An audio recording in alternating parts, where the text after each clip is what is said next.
Can I get a motion? So moved, no changes. Motion was made by Commissioner Ball. I second. Second. Second is made by Commissioner Parsons. Parsons. So that's great. Any discussion or corrections regarding the minutes? Okay, great. I will call for a vote. I'm going to do a roll call vote. All those in favor of the motion say aye, and those opposed say nay.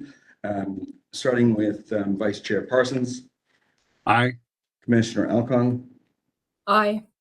Commissioner Kincaid is not here. Commissioner Mitsui, Aye. Commissioner Ball, Aye. Commissioner Montalvo, Aye. and the chair votes aye. The vote is unanimous, and the motion passes. Thank you. Moving on to public testimony for our meeting today. For any oral testimony, each testifier will be limited to 3 minutes on each agenda item. Testifiers via video should sign up now to testify by sending a direct message in the chat function to the commission staff, signifying their intention to testify and noting the agenda item number. Testimony shall not be submitted within the chat function, and the chat function may not be used to contact commissioners or other meeting participants for commenting on the agenda items or other matters. Individuals may be disconnected from the meeting for breaking decorum. Testifiers are asked to mute their audio and video when they are not testifying. Video testifiers will be called first, followed by phone testifiers, and then in-person testifiers. Rochelle, are there any testifiers this morning? We do have one.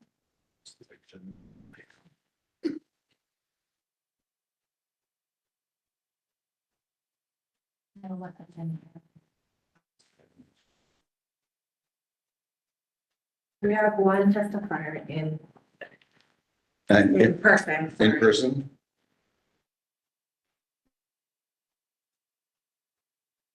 We have one testifier in person. And the agenda item?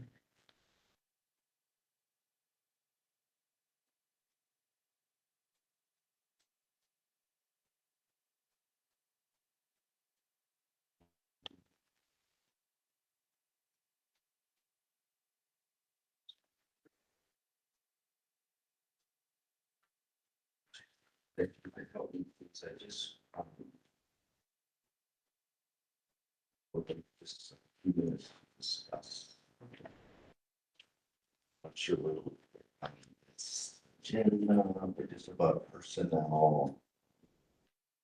Quite frankly, a concern.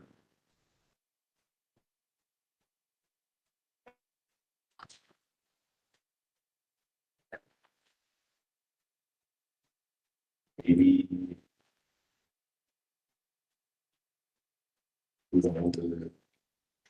Maybe action.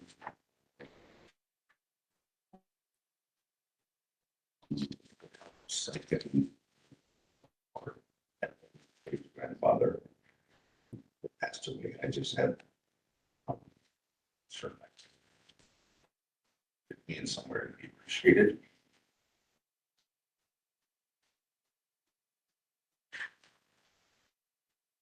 Yeah, that's where it is. Do we have an item number that best suits our oral testifier? What about under Assistant Chief of Operations? Interaction flag. Okay.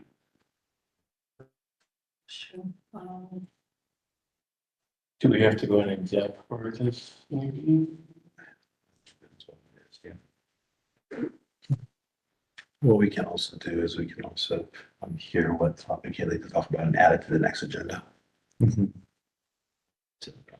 What's that? We could hear what Mr. Evans wants to talk about and then add that topic to the next agenda. If it's not on today's agenda, then maybe Core Council can weigh in on that. Can add it to today. No, for next, Not, you can't do it. But if it's not It happened. here. Okay, Yeah, if it's not on the agenda, we could add it. So that okay. maybe Chris can provide us some Direction. So Chris, what I would like to do, before, let's see where we are. So MEMA administrator's not here. So the next part of our discussion will really be passing it over to the fire department. But what I'd like to do is, if it's acceptable, hear from our oral testifier today, and then put it on the agenda for our next meeting. Sorry, I wasn't able to really pick up what the testifier was saying earlier. What are they attempting to testify on? It's a personnel issue. This is a family member of a personnel that passed away.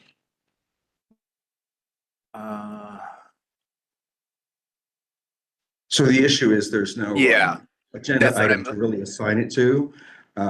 So to put it on the agenda, perhaps we can hear from him this morning, and then assign it to our next meeting's agenda item officially. I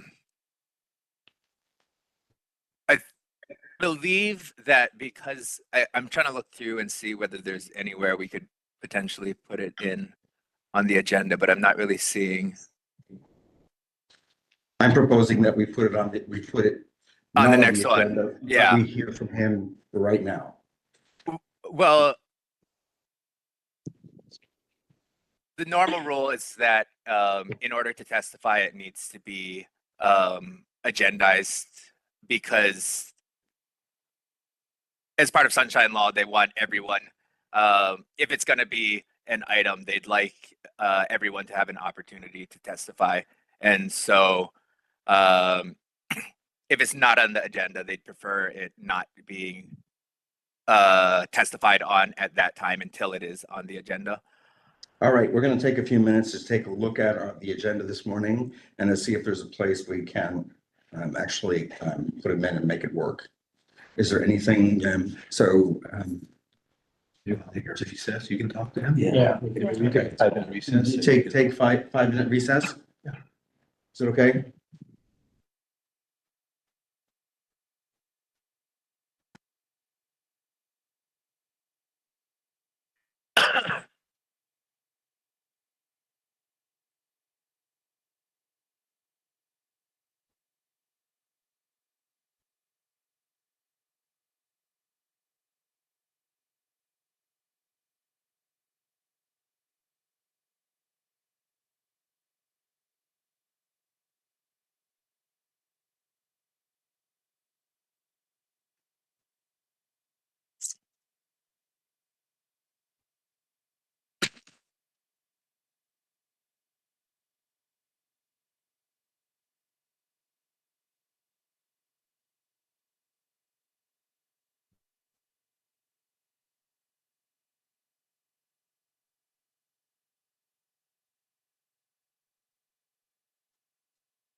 Hello, everybody. Sorry, I'm late.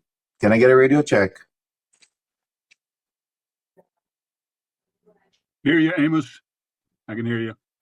I'm so sorry, coming from another meeting. Can you copy me now?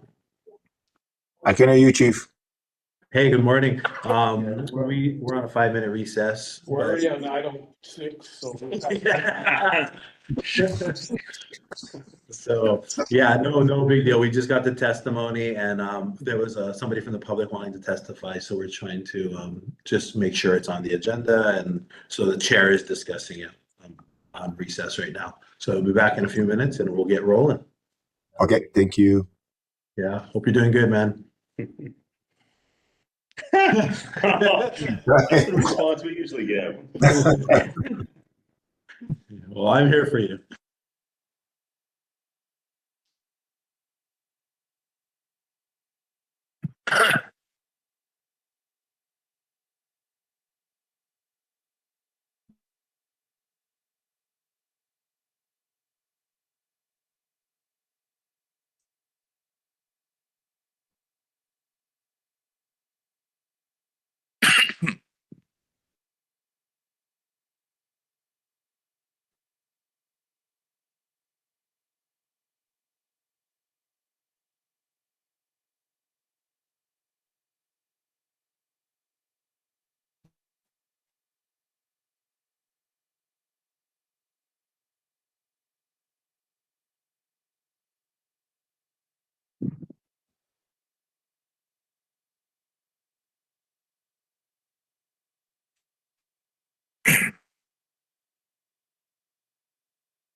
This meeting is being recorded and summarized.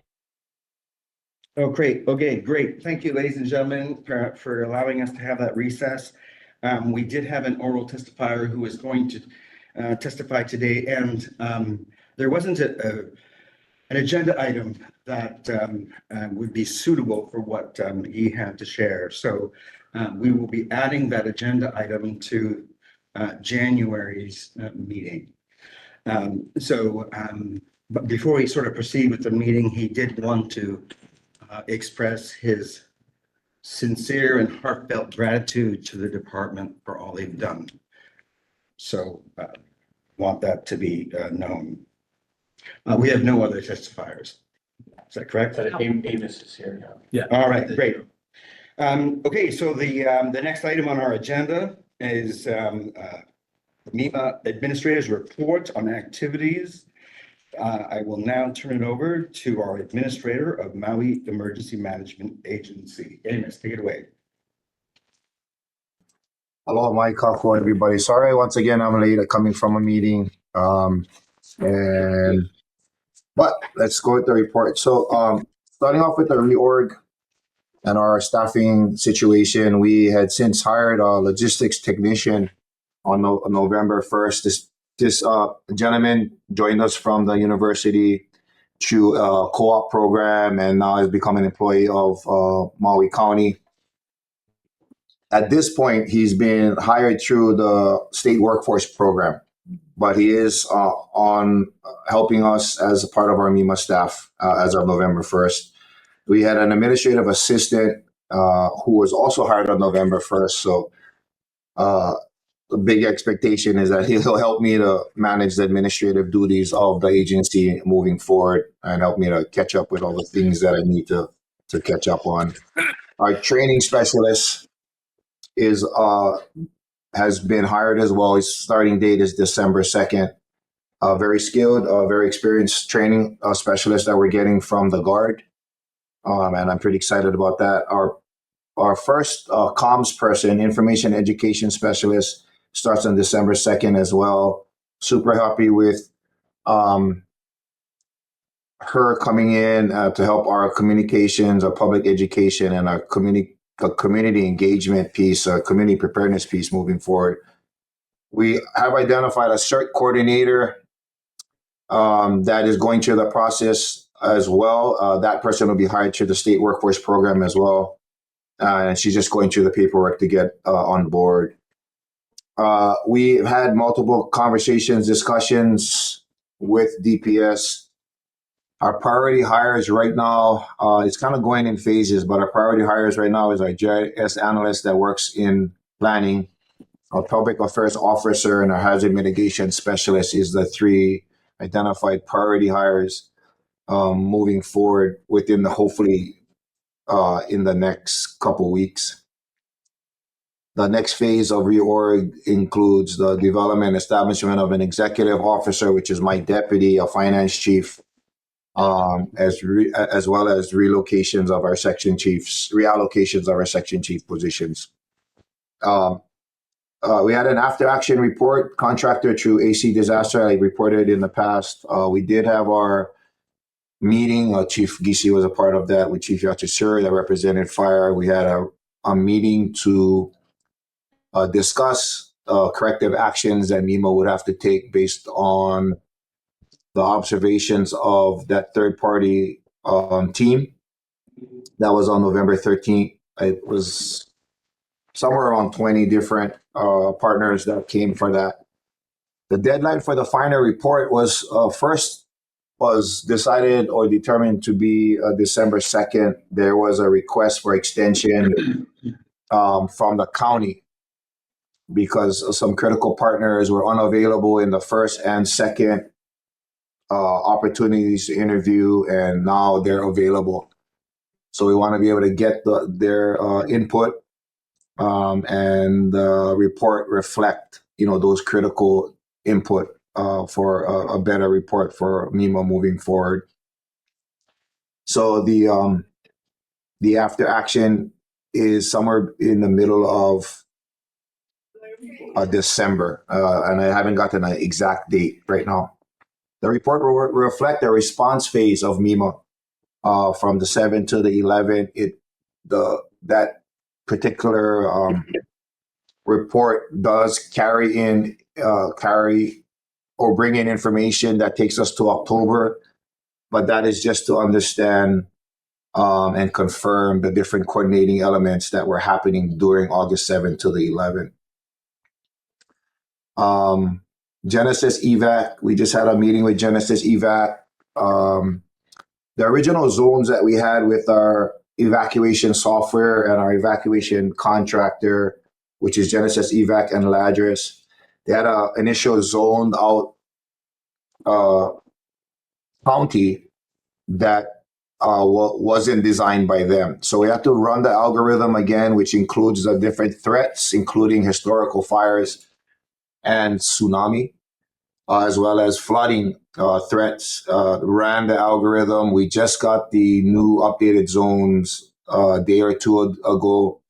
Today, we're going to meet with them at 1:00 and we're going to go through the zones and confirm the actual zones make sense and that this algorithm, makes sense based on all of that.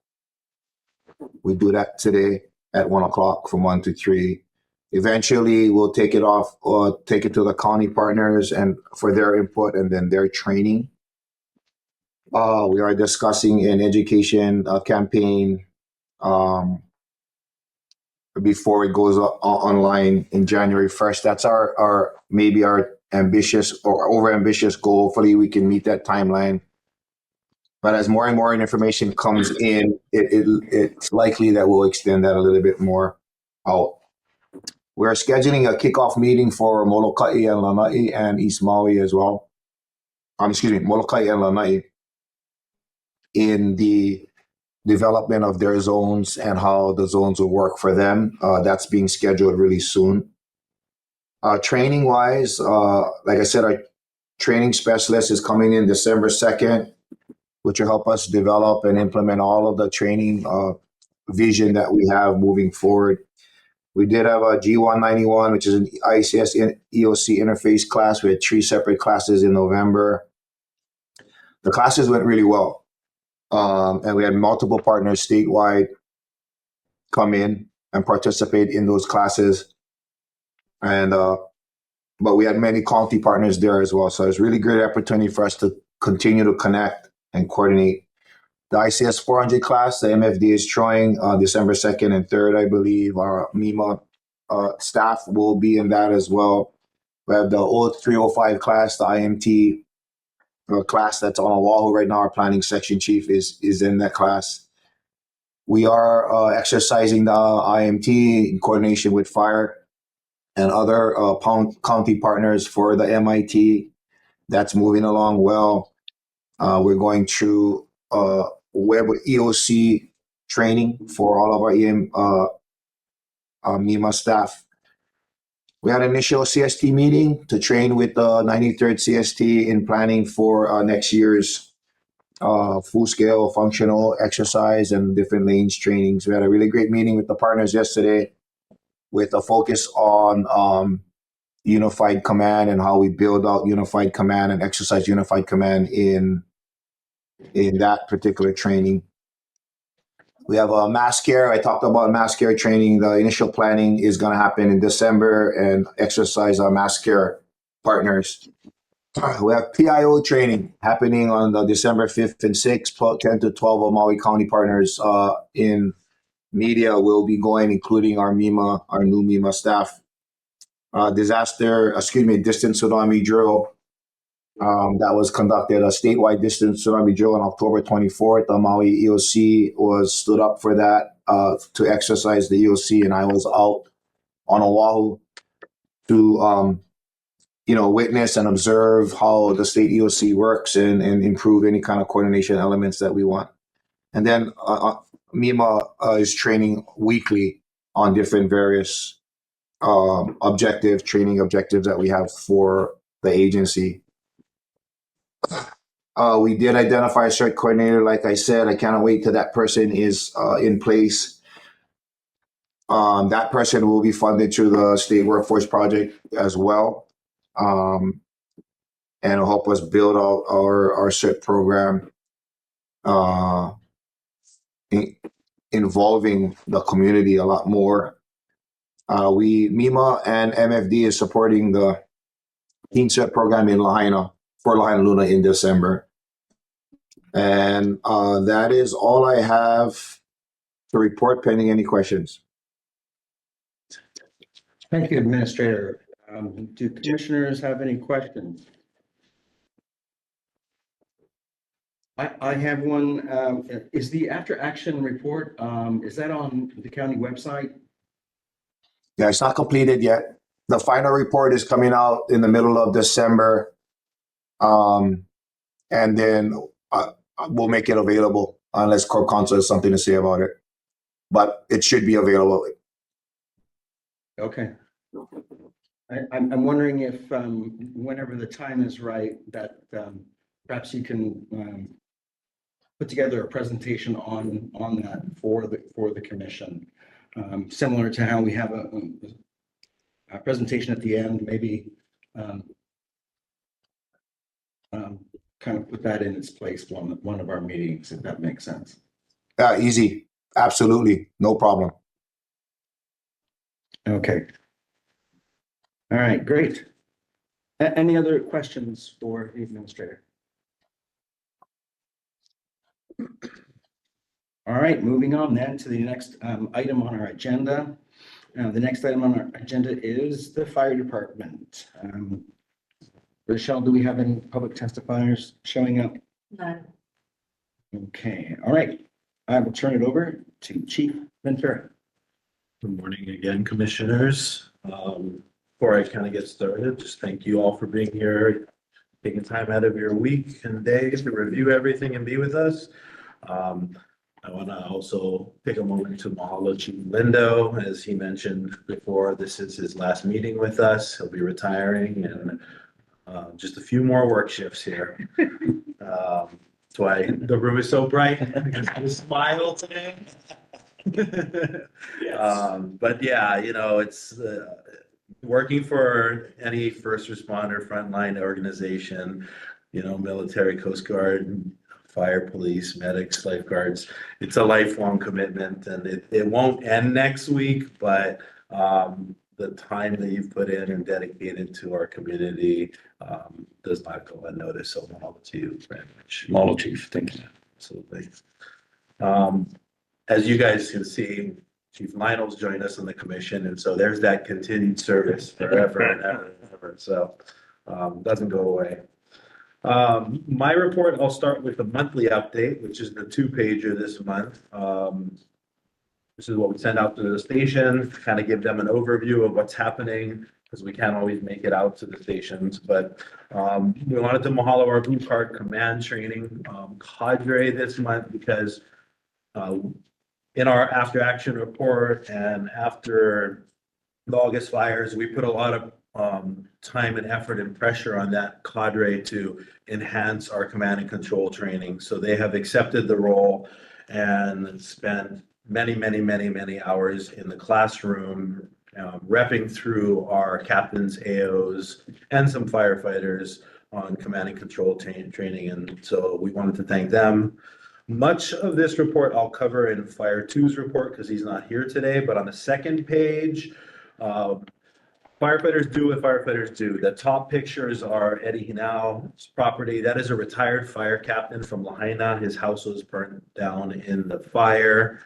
His wife also perished at the same time, and he needed his lot cleaned up a little bit more than what was left for him after the Army Corps of Engineers left. So firefighters showed up, and what we thought would be a full day effort, and was assisted by firefighters who brought all sorts of equipment, including excavators and wood chippers and all sorts of things. They were done by about 10 or so in the morning. So large showing of unity to support our retirees. The second is the Molokai Hoi Canoe Paddle Championship, and some of our members participated in the second place and 17th place winning teams. So kudos to those firefighters from all islands, Maui, Molokai, who paddled the channel and placed. Then the last one, we try to host what we call coffee conversations at our training center once a month. And basically it's to just get people to explore further than what this update puts out to them, and for more than what our emails put out to them. But if they just have a question, or they want to know about a process, or they just want to talk story, We try to make some people from our office available. We invite retirees to come to it. And so in this particular picture, we had a retiree there who's been retired for about 3 years now, addressing the new recruits who are in class and graduating in December. And it was just a great conversation, kind of a look into the past and the future, all in one conversation. And so that was a very a good moment for I think all involved. Moving on to my report, page 1, we've been working heavy October, November on our budget. And so part of that is attending meetings with mayor and the public to receive input from the community. So we attended meetings in Lahaina, Paia, Kihei, and Pukalani in October, and then there has been others since. The mayor delivered his proclamation for Fire Prevention Week in October. Managing director and the fire department, as well as planning, met. There's a lot of bills going through county process right now to kind of enhance and expedite the rebuild process in Lahaina. And although we all recognize it's important to build back fast, the fire department is emphasizing build back safe. So we've had some challenging conversations with other departments where things want to be built and added to the code, and we want some fire protective measures put in place. An example of that is Bill 104 is with County Council right now, and there was a meeting the other day. The idea behind that is to allow people in their main dwelling, first dwelling on a property, to add 2 kitchenettes to their home so that they could provide additional like living quarters for family and people and whatnot. It had also been included in the ADU, or the additional dwelling unit, that they could put a kitchenette in those. So if you imagine a house and a cottage on a property, you could now end up with 2 full-size kitchens and 3 kitchenettes on one property. So now you're talking about more vehicles, more people, more density on the same size lot that didn't grow. So we had some pushback and we had some considerations to share with them. So they removed the ADU option from the bill. So that kind of limited it, but there's still conversation of having the 2 additional kitchenettes in the main dwelling. So if the bill does go through, we're going to recommend some fire protective measures that people will have to install. The problem is the fire department does not inspect residential properties that are single family dwelling. So we don't know if the maintenance is being done from year to year to year. So that's creates, it's not. Exactly. So that I wanted to kind of elaborate on that a bit, because that's a bit of a situation that we're working through. If you look at the council interactions, DRIP committee proposed a bill to amend the current fire code. We're currently operating in the 2018 fire code, and an amendment was created to a section of it, which we are amicable to. The challenge or the problem is we just introduced the 2021 fire code with amendments to county council, and it'll be going through the approval process end of November, beginning of December, and hopefully approved in December. And so that'll just make the first amendment obsolete because the sections in the bill have changed. So we will incorporate Bill 142 into our amendment codes for the 2021 code so that we can capture it.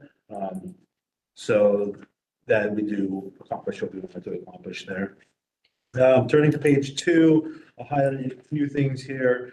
You know, the big thing last month was the ATF report that was released. We had a press conference. At this point, I wouldn't say it's old news, but it's definitely things have quieted down, and the comments and requests from the media and stuff are none at this point. So we've satisfied all of those requests, and we've worked through a variety of media outlets and interviews post press conference.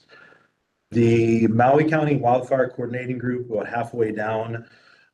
It's the start, but it's not in everybody who needs to be in that meeting. We're going to enhance this meeting a bit, but we met with DOFA, MEMA, Fire Department, And we discussed things like involving DOFA more in our incidents, which have been happening. Chief Lindo might lead into that later. That was in our AAR as well. And then discussing our red flag staffing plans. We have a staffing plan, they have a staffing plan. We all wanted to get on the same page, so we knew what resources were available on red flag days. Salary commission study.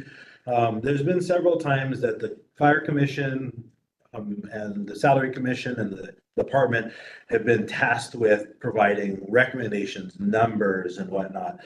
Currently, the salary commission has hired a consultant to do a study of cost analysis and job duties for all directors and deputies in the whole county, and then provide a report to the salary commission. We just did our first questionnaire. They're going to follow up with that questionnaire with interviews. They haven't set a date yet for interviews, and we'll see what comes out of it. Page 3, we just migrated over from quite older and archaic computer systems to Microsoft 365. So our department is kind of going through a shock phase right now to adapt to the new computer program. And of course, when you migrate from one software to the other, it's not 100% perfect. So there's things that are lost that people are looking for. We provided training to all the employees. All that training is also recorded so they can go back and look at it again. And so we're literally in the 9th day since that started. Chief Giese, kind of working with our CIP folks, requested a meeting with planning. And the reason for that was to kind of identify the steps and processes for ocean safety projects, because they are in the SMA, because they are in the shoreline setback, because there are so many more layers to building in that space. We had a long meeting with them to identify all the steps for what is considered to be simple for us, like replacing a tower, like for like. There's still quite a bit of documentation and steps that need to be taken. So we have a better understanding of the process now, which lets us guide our lifeguards when they do budget requests. Like if we do want to build on a building there, great. We can go request the funds for that. But first we need to do these studies, do these permits, do this, communicate with this department, get all these things done before we request the money, because the money will probably expire by the time all those things happen.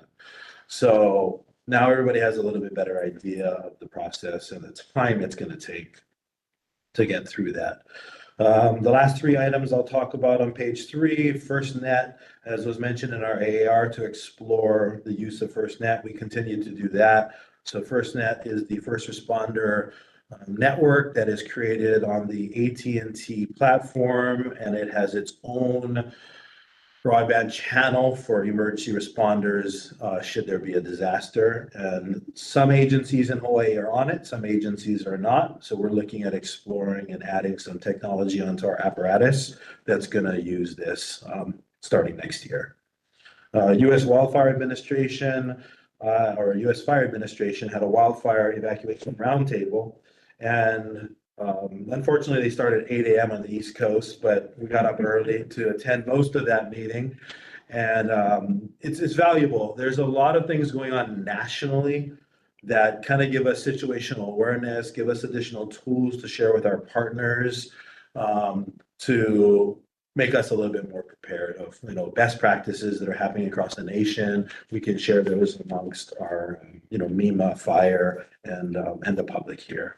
Maui Humane Society kicked off their 2025 calendar. HFFA and HGEA were partners in that, and it was a record-breaking calendar event for the Humane Society. So congratulations to them for working with the union and creating a calendar that I guess people wanted to buy.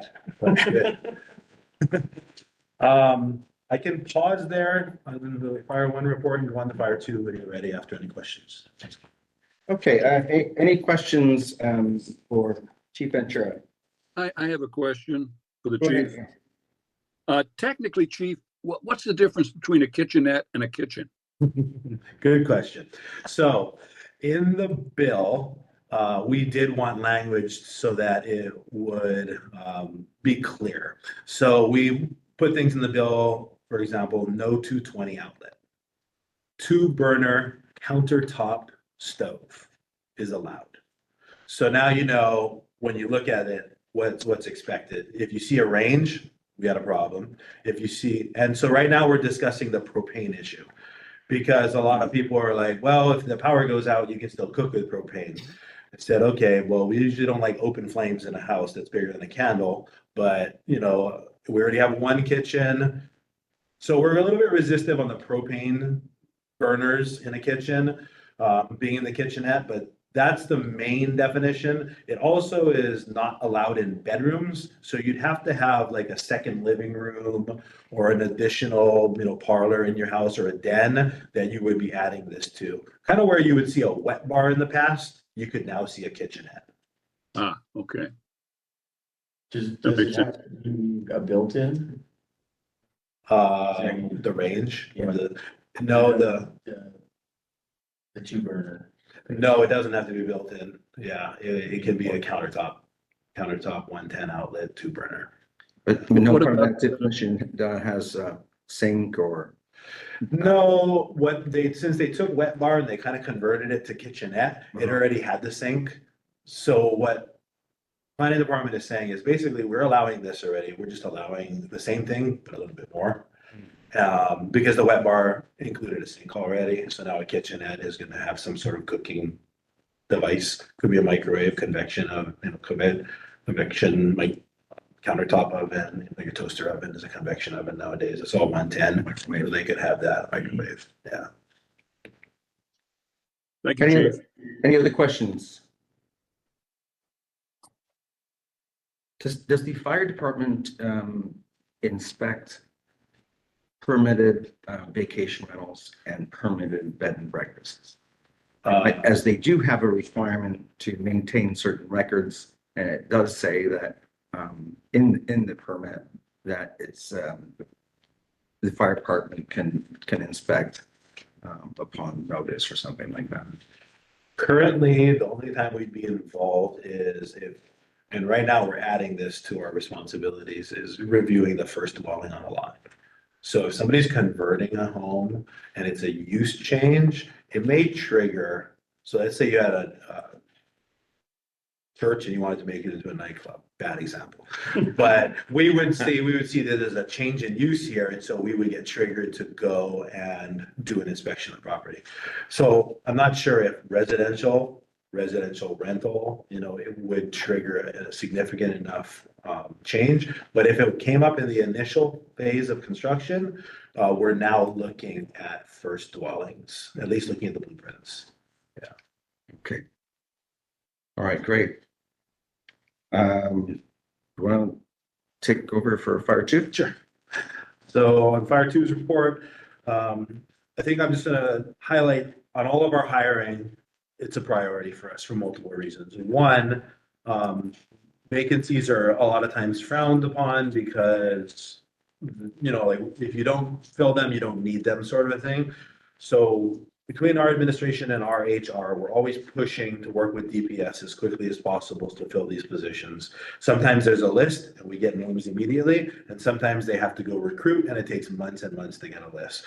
But on our end, you can see we've been filling positions pretty healthily right now, and everybody's started. The storekeepers actually started, the CIP coordinators started just this week, and Chief Parker is going to be taking the position of Assistant Chief as Chief Lendo exits here. Further down on Apparatus Committee, basically, we're here in FY25 and we're pushing out all of our projects. We want to get this done as soon as possible. What this does for us is it allows us to identify if there's any short funding or excess funding that we have to move to another project that we might have been short on money. So at the beginning of the year, we go purchase all of our ATVs, UTVs, the 5 utility vehicles and pickup trucks for the various bureaus, the boat trailer for rescue. All those things get done, and then we know if we're short in funds or if we have excess funds to do other projects throughout the year. So we try to get that done in the first 6 months. So we're looking pretty good right now.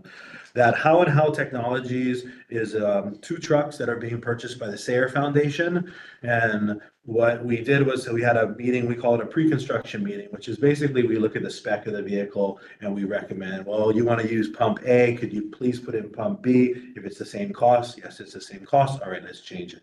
If there's an additional cost, then we work back with the sayers and say, well, can we take the winch off and add this better foam proportioner? So there's give and take. If the prices, if all the money that they have, then we're willing to sacrifice certain things in the apparatus to get better components on the apparatus. So we had that meeting and we came to an agreement on what the trucks should be, how they should be built. And so that is an exciting thing because those are, don't quote me on this number, but it's about $1.2 million on the two apparatus total. I think they're about $600,000 each, if I remember right. So that's going to be a great donation and asset to our community. Are those being built by peers? Those are being built by How and How. They're in a Maine. So, yeah, so that is where we, for Sarah Foundation, that's one of the trucks that they'd like to purchase. So we just had some influence on the spec, so we were willing to work with them. The back page, this community interactions, what we were kind of reporting to you over the last several months was if somebody wrote us a letter or somebody knocked on our door and had a complaint, or if somebody said thank you for something, we would put it there. But it was really limited. It was 1 or 2 a month at most that came through our office. So what we're highlighting here and adding to it are all the things that our department's doing in the community. Whether it's a volunteer event or it's a paid event that we go, just to show that our department isn't only running out on calls and only doing prevention, but we're also, intermingling with the community at various schools, churches, bazaars, festivals where we are requested to go to. So we just want to kind of lay that out for everybody. This is what we did in 1 month. So I'll talk about that a little bit more in my presentation at the end of today's meeting, how we fund those things. That's Fire Chief's presentation. Okay, great. Thank you, Chief, for going over Fire 2's report. Are there any questions for Chief Ventura? I have a question. Go ahead. And maybe not so much a question, but like the Daniel Sarah Memorial, we should recognize that, right? Certainly. So for those of you that aren't familiar with Daniel R. Sayre Foundation, who are they and are we going to recognize them? Absolutely. So Daniel Sayre passed away in a tragic hiking accident on the Big Island about 24 years ago. They've raised millions and millions of dollars for the Big Island, and after the fire, they wanted to come extend out to Maui, and so they have. We've worked with various organizations that wanted to donate to the department. We've kind of funneled the money through the Sayres because it's a lot quicker to get things purchased and start moving it. We're also working with county council to do a resolution on all the donations. So it will be publicly known that the Sayre Foundation is donating X, Y, and Z to us and the values of all of it. We're working with Laura Sayre. She is waiting to order these last 2 How and How vehicles. And then once all the trucks are ordered, then she feels comfortable saying that they're coming. And then she's comfortable saying, let's do a full press release and stuff. So yeah, we'll recognize them. That's awesome. That's a huge donation. Yeah, absolutely. Are these 2 tankers similar to the ones we have in service now? They're very different. Okay. If you've seen tanker Lahaina and Lanai, they are bigger, more off-road vehicles. That's what these How and How vehicles look like. If you go on the How and How, if you look up How and How Wildland Fire Truck, it's called the Big Dog, and that's the truck. Yeah. So it has increased water capacity as well. It doesn't have the water capacity. So our tankers that are more street tankers, but we take them on the off-road, hold 3,500 gallons. These are only 1,250 gallons. They're more But military. they're more military. They can go further into the bush. So they're going to give us some capability to get water where we can't get water right now. Great. And these are supplements, not replacements. Correct. These, we're gonna have to come up with a housing plan for all this stuff. But we're gonna have a major influx of this from Sayer Foundation in end of 26, maybe early 27, when we get like 6 apparatus that don't go to a fire station. So we're gonna have to figure it out. Yeah, good problem to have. Yeah. Okay, great. Moving on, I'm going to pass it over to Chief Linda. Morning, Commissioners. And as I close out this time, it's been an absolute pleasure and working alongside you guys. Thank you for your wonderful support. It's been awesome along with this administration and doing the things we've been able to do even amidst some of the greatest tragedies that our department and our community face. So it's an absolute pleasure. I'm thankful for being given this opportunity and super blessed, but excited for my next stage of life. So with that, I'll do my final report. And amazingly, I screwed up on my very last report. So the report that you guys have is not the right report. It's a duplicate of what I did last month. So I get one new report and I apologize for that. I was elated and I did something stupid probably and sent the wrong thing. So I'll go through my report and basically I'll go ahead and read it so that way you guys know what I did. But before I get to my report, I want to go over the Maui Fire Department incidents and fire loss for calendar. And if you look at October, you see the amount of calls. I mean, it's down to 42, which is absolutely huge. But the fires, brush fires, that went down also compared to the summer. But on October 24th, we did have a Piana brush fire that caused a little bit of chaos with that. And then I'll go ahead and start my report. So major fire incidents, we just had 2, October 13th and October 24th. A shed fire and a brush fire, Piana. Under the fire training bureau for our incumbent firefighters, they did swift water training for the remote stations, which is the stations like Ana, Molokai, and Lanai. Blue Card Command, education for the incumbents, ISIS 300, the IAFF Peer Resiliency, as well as CPR Train the Trainer. With recruit class 40, who should be graduating next month, they were working on fire suppression overhaul, pro board certifications for firefighter 1 and firefighter 2, as well as hazmat FRO and FRA, and then engine operations and truck operations. For the major projects through the fire training, they're continually working on paving that JTC, so that's still in the works, as well as the JTC 5-box replacement plan, and then planning for the upcoming recruit class 41, which will happen next year, which we're expecting a lot of people in that class. And then continued development of company evolutions, transition from in-house cert to pro board, delegation of authority, and then improving their newsletters, drill schedule, and training video library. Some of the community and multi-agency things that were done, HECO site visits, as well as Inke Kaulike internship, and then station visits. And then as far as myself, in October, as I'm closing out my chapter, meeting with the EMR cadre and discussing what things can look like moving forward for our department. Did the DPW emergency response workshop. And that was awesome. You know, so many times we look at emergency response and we focus on the fire agencies, MFD, MPD, and MEMA. But DPW is responsible for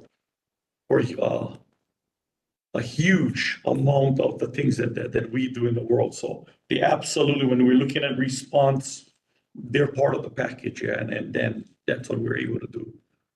Met on Molokai with DHHL, DPW, fire department, as well as the DHHL lessees to discuss fire breaks and how we can tackle the fire breaks in their area, as well as I was able to go to the muck wall town hall meeting, part of the Genesis EVAC kickoff meeting, Hawaii Master Co-op Agreement Group, as well as continued daily work, dealing with our test books, relief apparatus, workday, daily ops, PPE, equipment approvals, denials.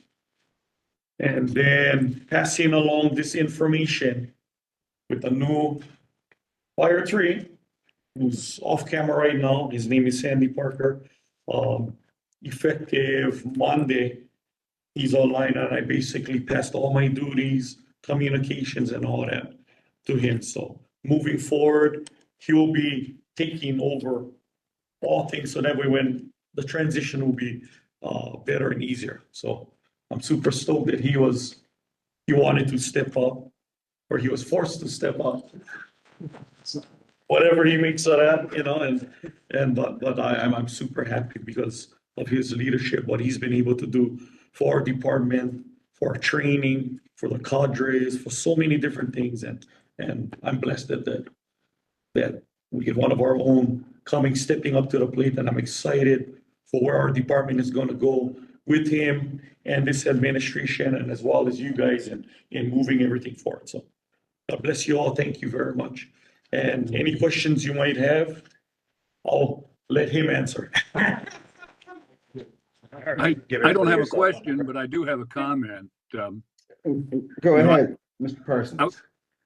I want to thank you for your service to us.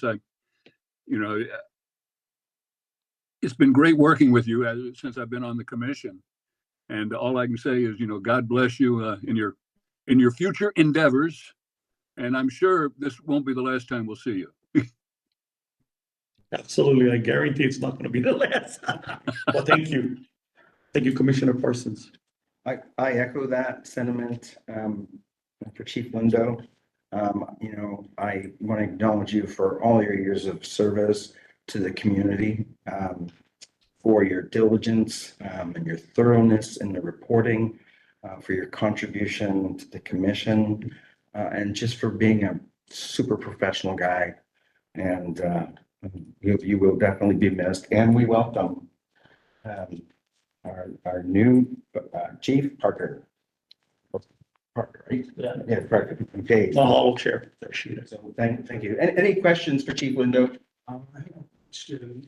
Yeah, and again, this is more just for clarification, yeah. When you say DPW, I assume you mean. Department of Public Works. Yes, the importance of that is the language. I'm not speaking the same language. That's right. And those are the kind of good questions that, yeah. So in your future reports, put Department of Public Works.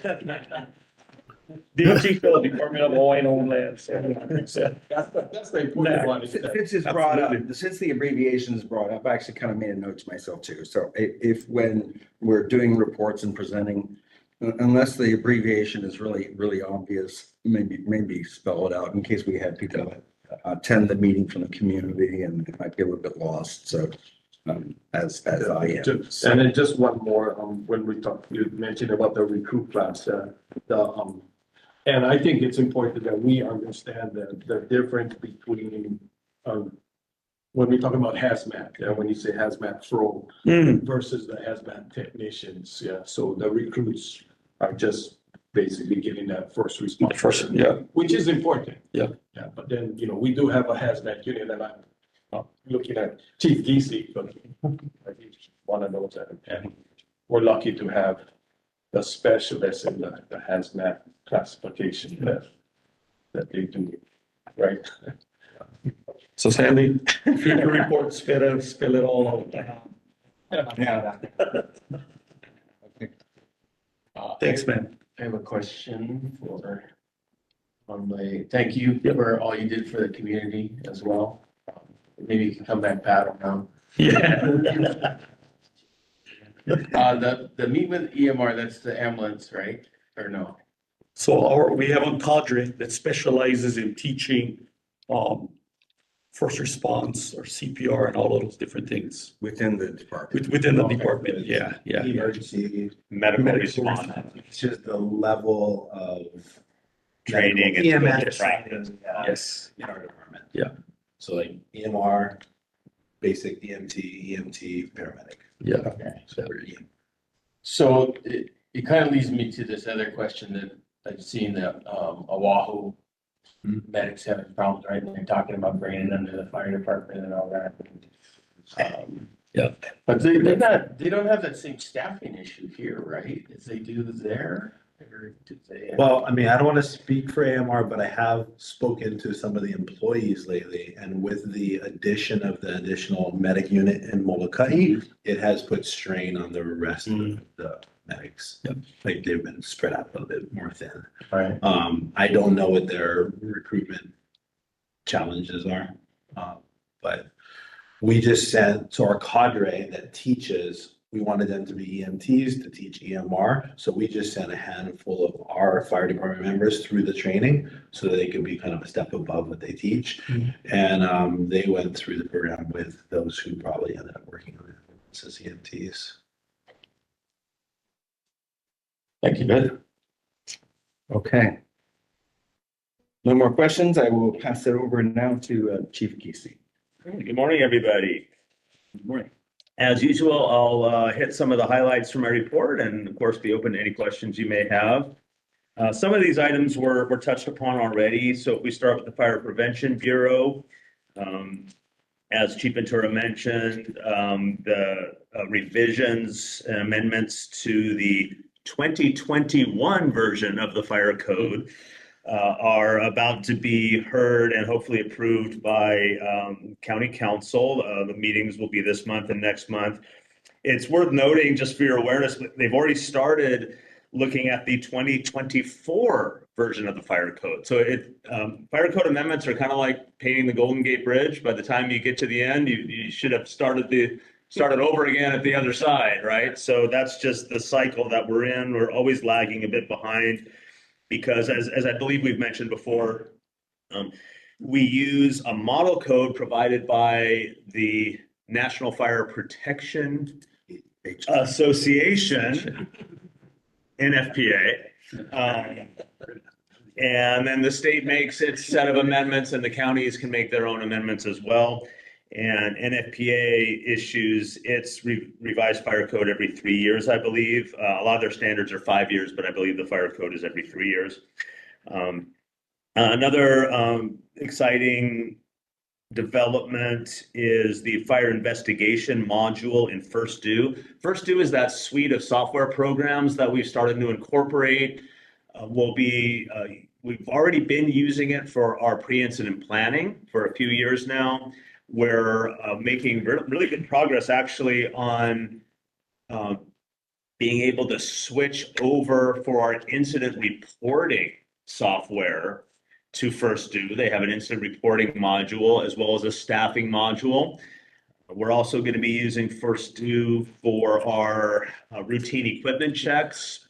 For example, our daily fire apparatus checks, our weekly and monthly SCBA, self-contained breathing apparatus checks, as well as all sorts of other things. So we're really trying to get into the 21st century here and use software rather than just old paper forms for a lot of those, just a lot of the things we do. And First Do has a module that helps us conduct and track and document fire investigations. So we're working to configure that so it matches our needs, right? Anytime you buy software, you've got to configure it so that it matches your organization. You can't just take it out of the box and start using it usually. Down under training and public education, I wanted to make sure you all are aware of the CERT program and its counterpart for younger folks, Teen CERT. That is not breath mints, that's Community Emergency Response Team. That's a program we've had in our department. We actually co-manage it with MEMA, and we've been doing that for many years.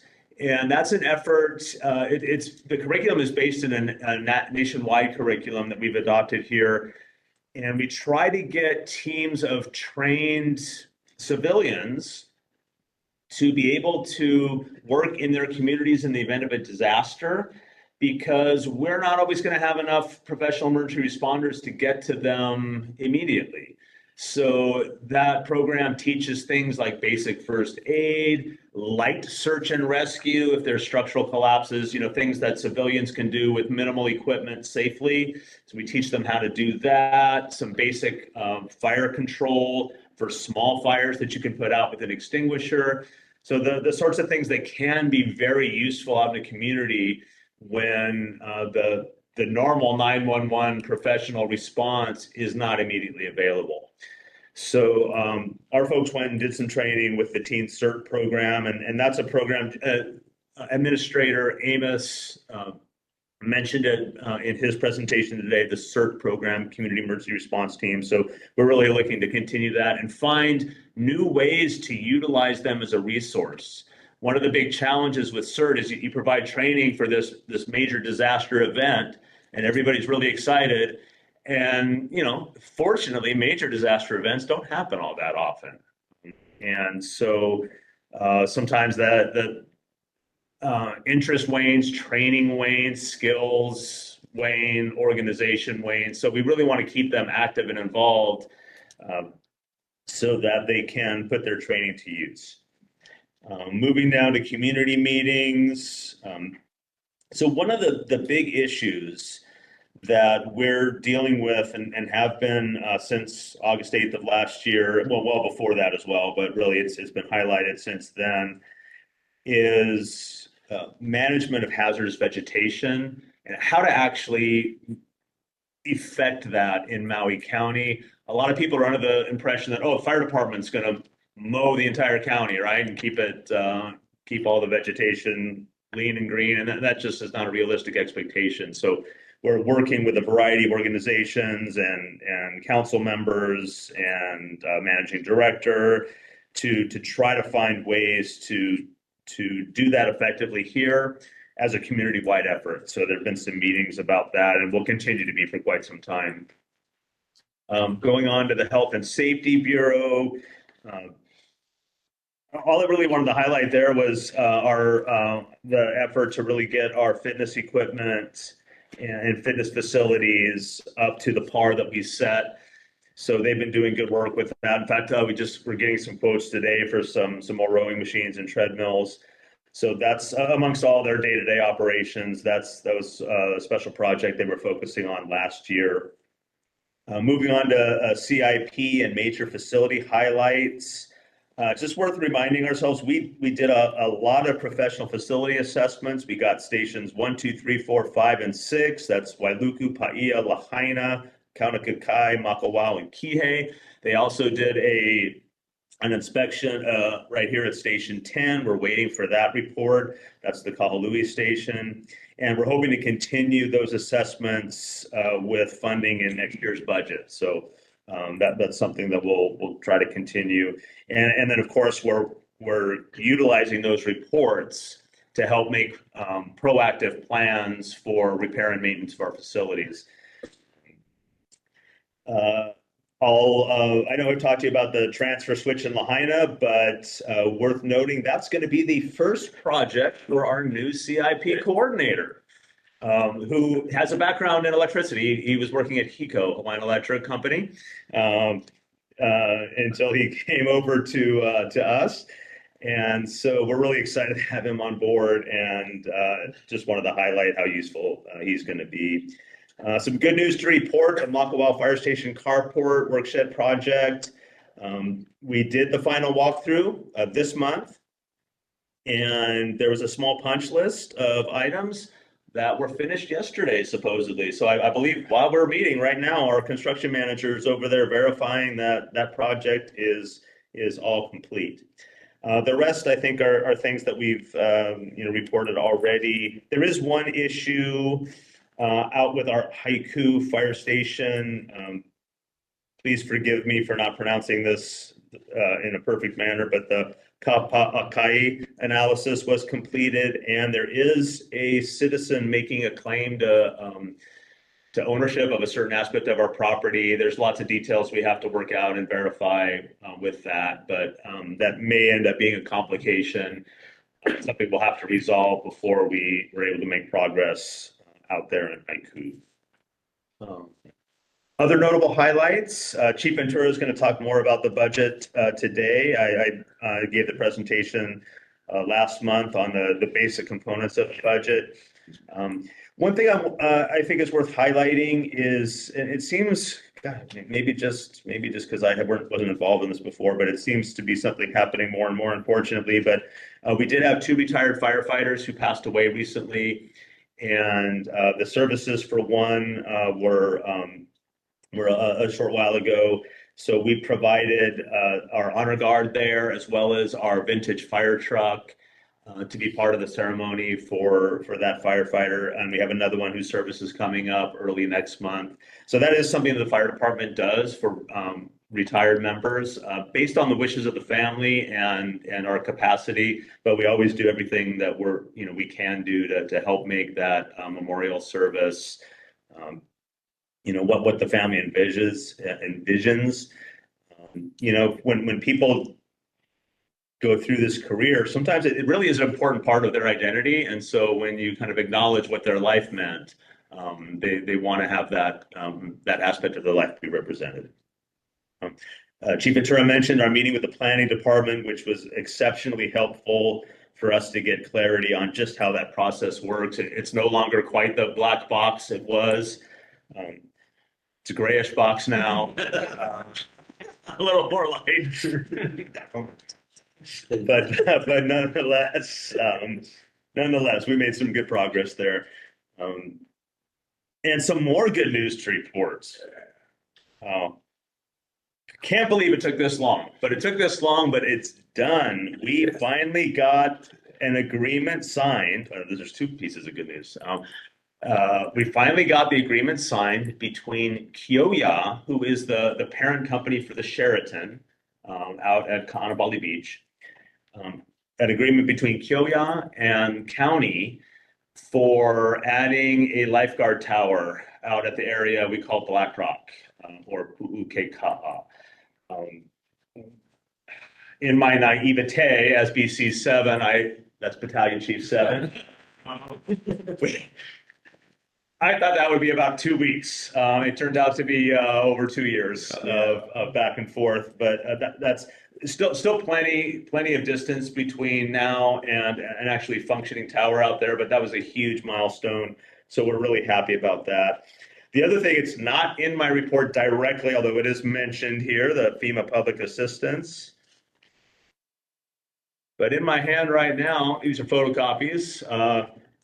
2 checks that the county received, either late yesterday or early this morning. Our first 2 reimbursement checks for the disaster response. So as I mentioned, I believe in the past, the way that works is we submit projects to FEMA. FEMA will review them and issue an initial approval, and then they do what they call obligating the project, which means FEMA gives money to the state managed by HIEMA, Hawaii Emergency Management Agency. And then the Hawaii Emergency Management Agency will eventually issue the monies to the county. So we got our first 2 checks today for a total for the fire department projects of over $890,000. So I'm going to end on that piece of good news, and I'm open to any questions you may have. Thank you, Chief Geesey. Are there any questions from the commissioners for Chief Geesey? I got a couple. Commissioner Ball?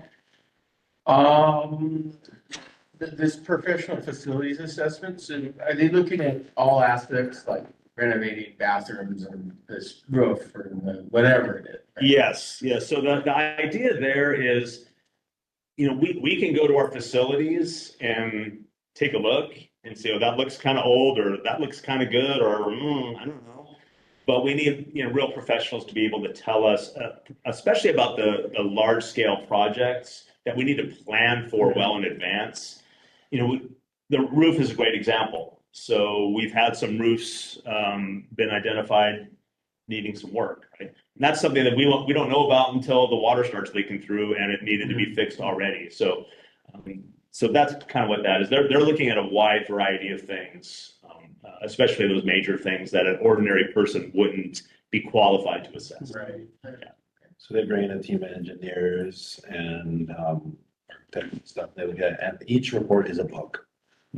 Each report is a Standardized. Yeah, it's like 100 pages on one fire station with pictures and recommendations. So now we kind of have to triage it because now we have 6 completed reports and 500 things to do. Right. And so now we have to be like, what is health and safety? What, they're in different categories. And so we have to address it with our budget.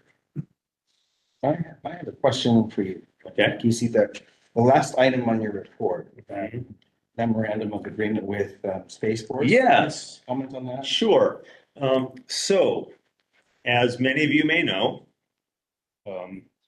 there is now a Space Force. There has been for several years.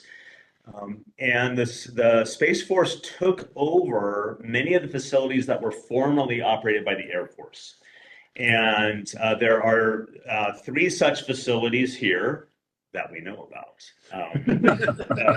There's the telescope up on Haleakala, and then there's a facility in Kihei and one here in Kahului. And so we had an old memorandum of agreement with the Air Force that just went over things like, if there's a fire there, we'll respond. We're in charge of our personnel. We're not going to bill them. They're going to let us on property to do pre-incident planning.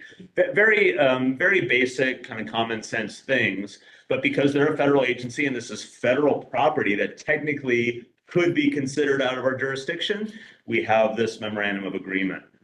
And so quite a while ago, the Space Force contacted me to update this because they're updating all these agreements now that Space Force is operating some of these facilities that were formerly Air Force. So we took a bit of time to look over the old MOA and figure out what was worth keeping, what was worth kind of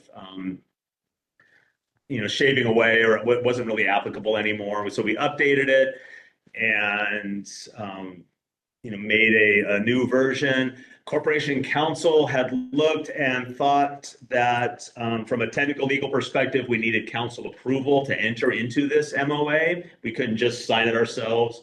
So we had to present it to the council. We did, and at least it passed its first approval, and I don't see any issues thereafter. It really is just laying out on paper what is going to happen anyway. When we get a 911 call for a fire at their facility, we don't say, well, wait a minute, is that federal? We go and we do what we can, and they do what they can to help us, mitigate the issue safely.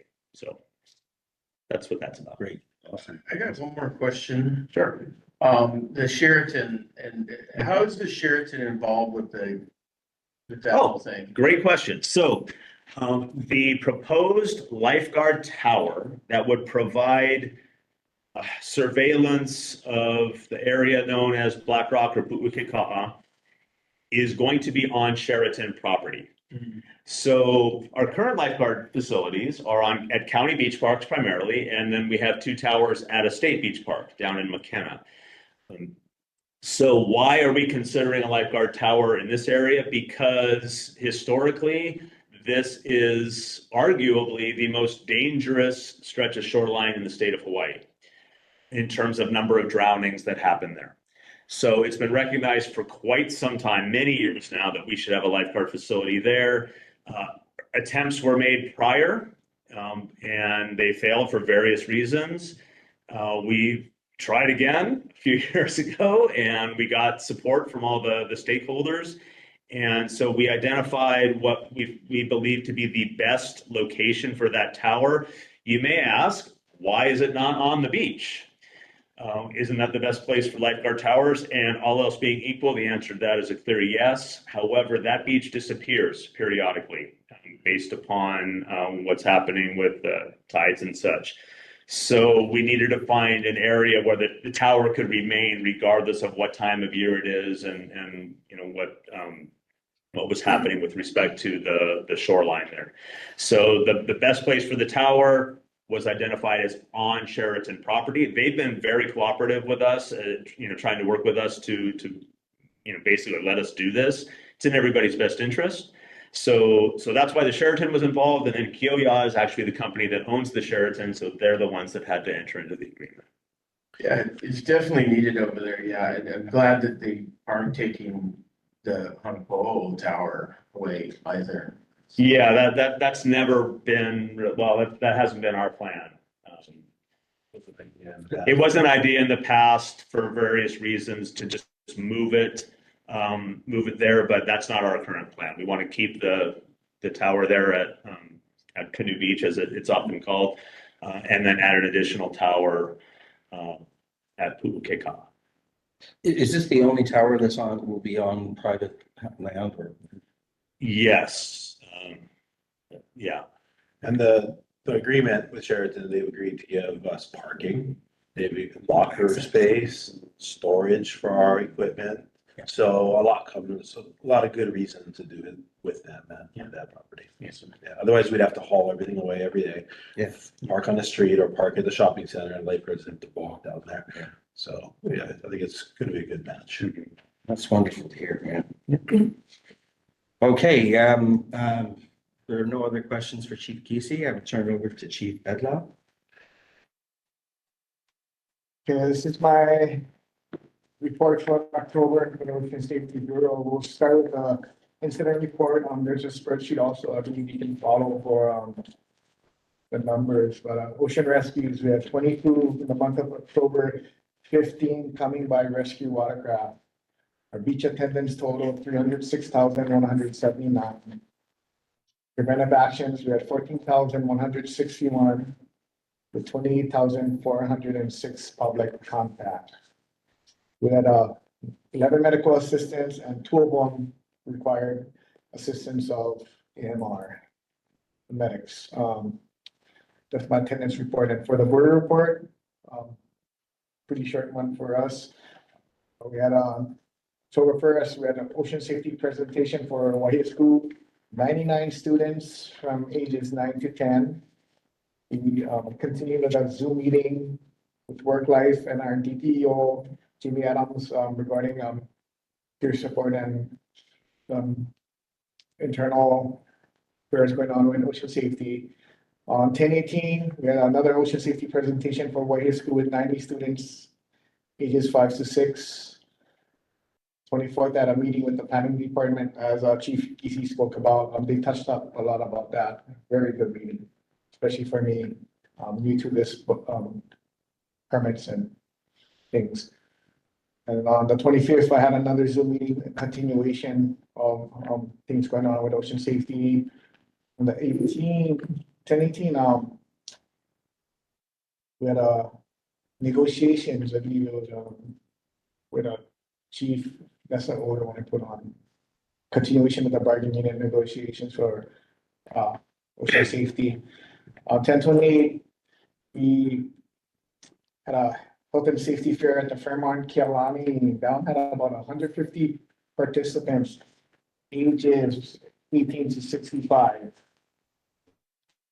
For training, ongoing training, we have our vector solutions, monthly trainings. We have a watchtower software training for our captains that happened on the 3rd. We have one scheduled in December for lieutenants. That program is expected to start soon. I just came back from a conference on Oahu with the United States Life Saving Association conference. It was the biggest conference for lifeguards throughout the nation. We had over 300 participants, and it's shocking to find the majority, everyone is almost on Watchtower, and we're on there too. It's a great program for data collection.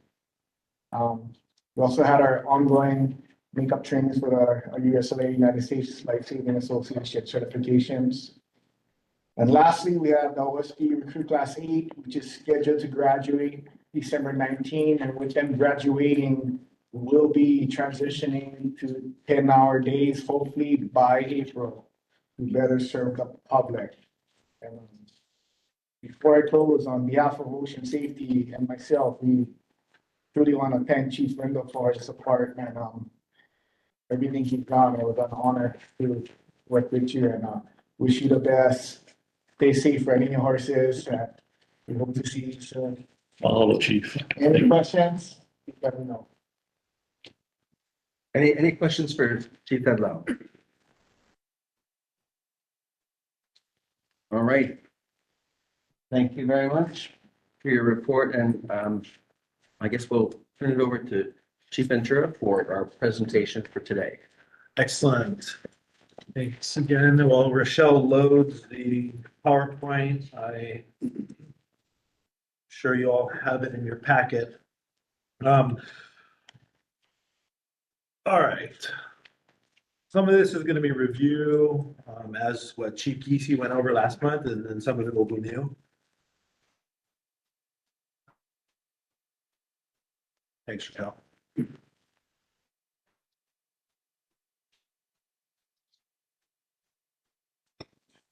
Thank you. All right, so as we do with our department members, and we'll do here with the commission, we will always remind ourselves what we're here for. And we've been doing this more and more with our firefighters on our monthly update, whether it's breaking down the mission, what we do, why we do it, what we're here for, and our core values as well. We've been putting in, sharing, and reminding them why we do what we do. Our department exists specifically to protect and preserve life, environment, and property, and we do that in many ways. And to give you a little history and background on this, it used to say life, property, and environment. After further kind of looking at our unique ecosystems here in Hawaii, and especially Maui County, we have some endangered species and forests that we will not be able to get back if we don't protect them, and reefs. We made the environment more important than property, because property can be replaced. So that's a little tidbit on that. I have a typo on this page. I apologize. The 6 that's in the bottom should be up in fire rescue operations program, for a total of 10 positions that we're going to be asking for next year. And I'll go over those positions. As a reminder, I'm looking at this slide, we have 5 programs in our department. And within those programs, we have A account, which is salary, B account, which is operations, and C account, which is large items over $1,000 or equipment. So the positions, this is just kind of a reminder slide on what Chief Geesey went over last week, so that everybody kind of remembers what's in what account. He kind of broke it down, but I wanted to refresh everybody's memory there. Salaries aren't set by us, they're set by collective bargaining agreement. We're currently, the department's currently actively negotiating and in the process of working with the unions for bargaining unit 11, which is the firefighters, and bargaining unit 15, which is the lifeguards. Those salaries will be determined by the collective bargaining agreement. If there's whatever the process takes us, it might go to arbitration, it might go and be negotiated out. We're still only in the 2nd and 3rd meetings. The other collective bargaining agreements down there, they also expire June of 2025. However, our activity in those negotiations are a lot less. We have less employees there, but also we're not really subject matter experts when it comes to office work. So they don't really include us in those negotiations. To give you an idea, just an overview of our department budget, salary is a major portion of our budget. Our salary in FY25 that we're currently operating in is about $47 million of our $62 million budget. Again, the 5 programs all include salary. And ocean safety has general funding, which comes from the county, and then also has McKenna, which comes via a state grant, and that pays for those positions in McKenna and some equipment every year. So the expansion positions that we're looking to add this year, for a variety of reasons, a facility manager is, so we've had a position in our department that oversaw basically too many things. Our fire service officer, he was the PIO, he oversaw facilities, he oversaw CIP, and as we've grown and you've kind of grown with us, it's well more than one person's job. So we've created a CIP coordinator, we have a PIO position that we're going to fill. This facility manager would be the last piece basically that eliminates that position. So this facility manager would be the person that receives the call from the towers or the call from the stations. My washing machine is broken, the sink is leaking, the ice machine's not working, the garage door won't close. Yesterday, the light went out and we can't turn it back on. We need electricians, plumbers, and all that sort of stuff. Things that our BMRs, our building maintenance repairs, cannot do. This person needs to coordinate and triage and manage that.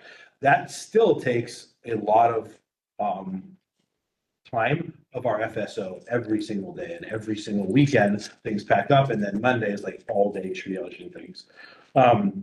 If we get that facility manager position, the FSO's jobs and responsibilities would then be kind of dismantled. So what we plan to do is kind of our master plan for our org chart is to put a battalion chief over our bureaus. So like we added a chief to ocean safety. We now currently have a chief that oversees training, health and safety and prevention. It's basically killing him. It's way too much work. And so our initial split would be that this fire service officer would become a battalion chief of training and health and safety. And then the current person as the BC of all three bureaus would just focus on prevention. And that is a similar model that happens in the Big Island and in Oahu. We're just behind. So we're kind of chasing to catch up. Communications technician. We have one, Paul. He came to us about 2.5, 3 years ago. He's done a great job. But as we continue to add technology to our department, and we're adding multiple devices on every truck, and we're adding N5 sensors in the public and Alert West systems to monitor cameras, and the technology just keeps going and going and going, he is completely overwhelmed as well. So we need to create a subordinate to him so that they can work together and do all the things that we need to do as a department. The facility manager would additionally see a building maintenance repair under them if the position's approved. So the facility manager that I mentioned earlier, we currently have a BMR 2, which is a senior BMR, and then we have a building maintenance repair BMR 1 underneath him. This would be an additional BMR 1. So for example, a department like Parks has a team of these people, 7, 8, 9, 10 of them. This is a position that we got about 4 years ago. It's paid itself off tenfold every year. An example would be the Molokai EOC. We got bids to finish that room in the hundreds of thousands of dollars, and our BMRs are going to do it with a couple of contractors doing electrical work from them and sprinkler work for them, but they're going to do the painting, the flooring, the installation, and all that sort of stuff. And that's just one project. They do projects every single day that save us thousands of dollars. So that's the additional building maintenance repair. The 6 firefighter ones for surge capacity. With us pushing our training more and more and more every single year, it provides a negative impact onto our operations. And so these positions would also be able to cover vacations. These positions would be able to cover long-term vacancies like injuries. And what we would do is we would station 3 of them here at Kahului, 3 of them at Wailea. And so those crews would be 6 people versus 5. But on every given day, we're short somewhere. We can pull the stats. There's never been a day that every station had 5 people. There's very rarely that 2 or 3 stations have 5 people. And usually what happens is we take those and take it to a station with 3. And so we balance it out. Everybody gets 4. So this would create an additional capacity for us, because what we currently do is when we do not meet minimum staffing, we're paying overtime. So we're trying to balance. Overtime has its cost, but so does an EP, and an EP is a position for life. What we're looking at too is we're looking at kind of softening the blow of opening stations. So if we were to get, which we did get, a driver and a firefighter 1 in Wailuku, but when the future Waiko fire station opens, we could move that personnel over to that station. And so we wouldn't have to ask for 15 or for 30 personnel. We could be able to ask for less.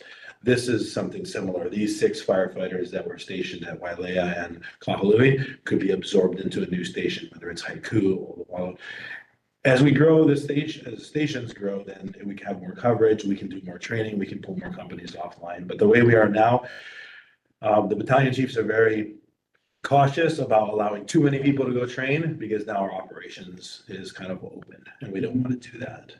And then the last thing is a grant writer. Firefighters and our administrative staff have been writing the grants for years and years. We've been successful, but the time that it takes doesn't allow us to do our other jobs.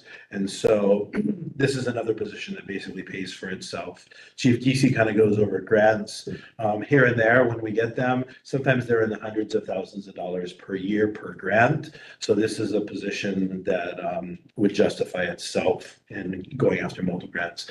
Getting the grant is just step one. Managing the grant takes years and hours of work. Sometimes we're still following up literally 2 or 3 years later on how is that equipment? Can we have pictures of it? Is it still in service? And so that will now falls right back in our office. If we have a grant manager, they can keep track of all grant equipment, grant applications, grant processes, and moving forward. To give you an idea of these positions and the cost, these positions would be funded for only 8 of the 12 months because we have processes we have to hire, we have to do DPS processes to get them. So if we hire them for 8 months, these 10 positions would cost about $555,000. That's the impact of the 10 positions for the first year. Okay, moving on. I always like to kind of give an overview of what our premium pay is in the department. And the reason for that is because we need to understand what we spend overtime on. From some people's perspective, a lot of time overtime is just, mismanagement or we're just giving away money. And I want to make sure we paint a picture on where our premium pay goes. So an example is this. We have 340 uniform members. Most of them work on fire trucks. They have a set schedule. If they're going to work on their day off on any of the things on this list, it's overtime. They don't work Monday through Friday, and then we just tell you Thursday, don't do your day job, go and do this ceremony or, whatever it is on this list that they're doing, if they're teaching or whatnot. So a lot of our cadre members, which there's well over 100 of them that teach, they come from operations and they teach on their days off.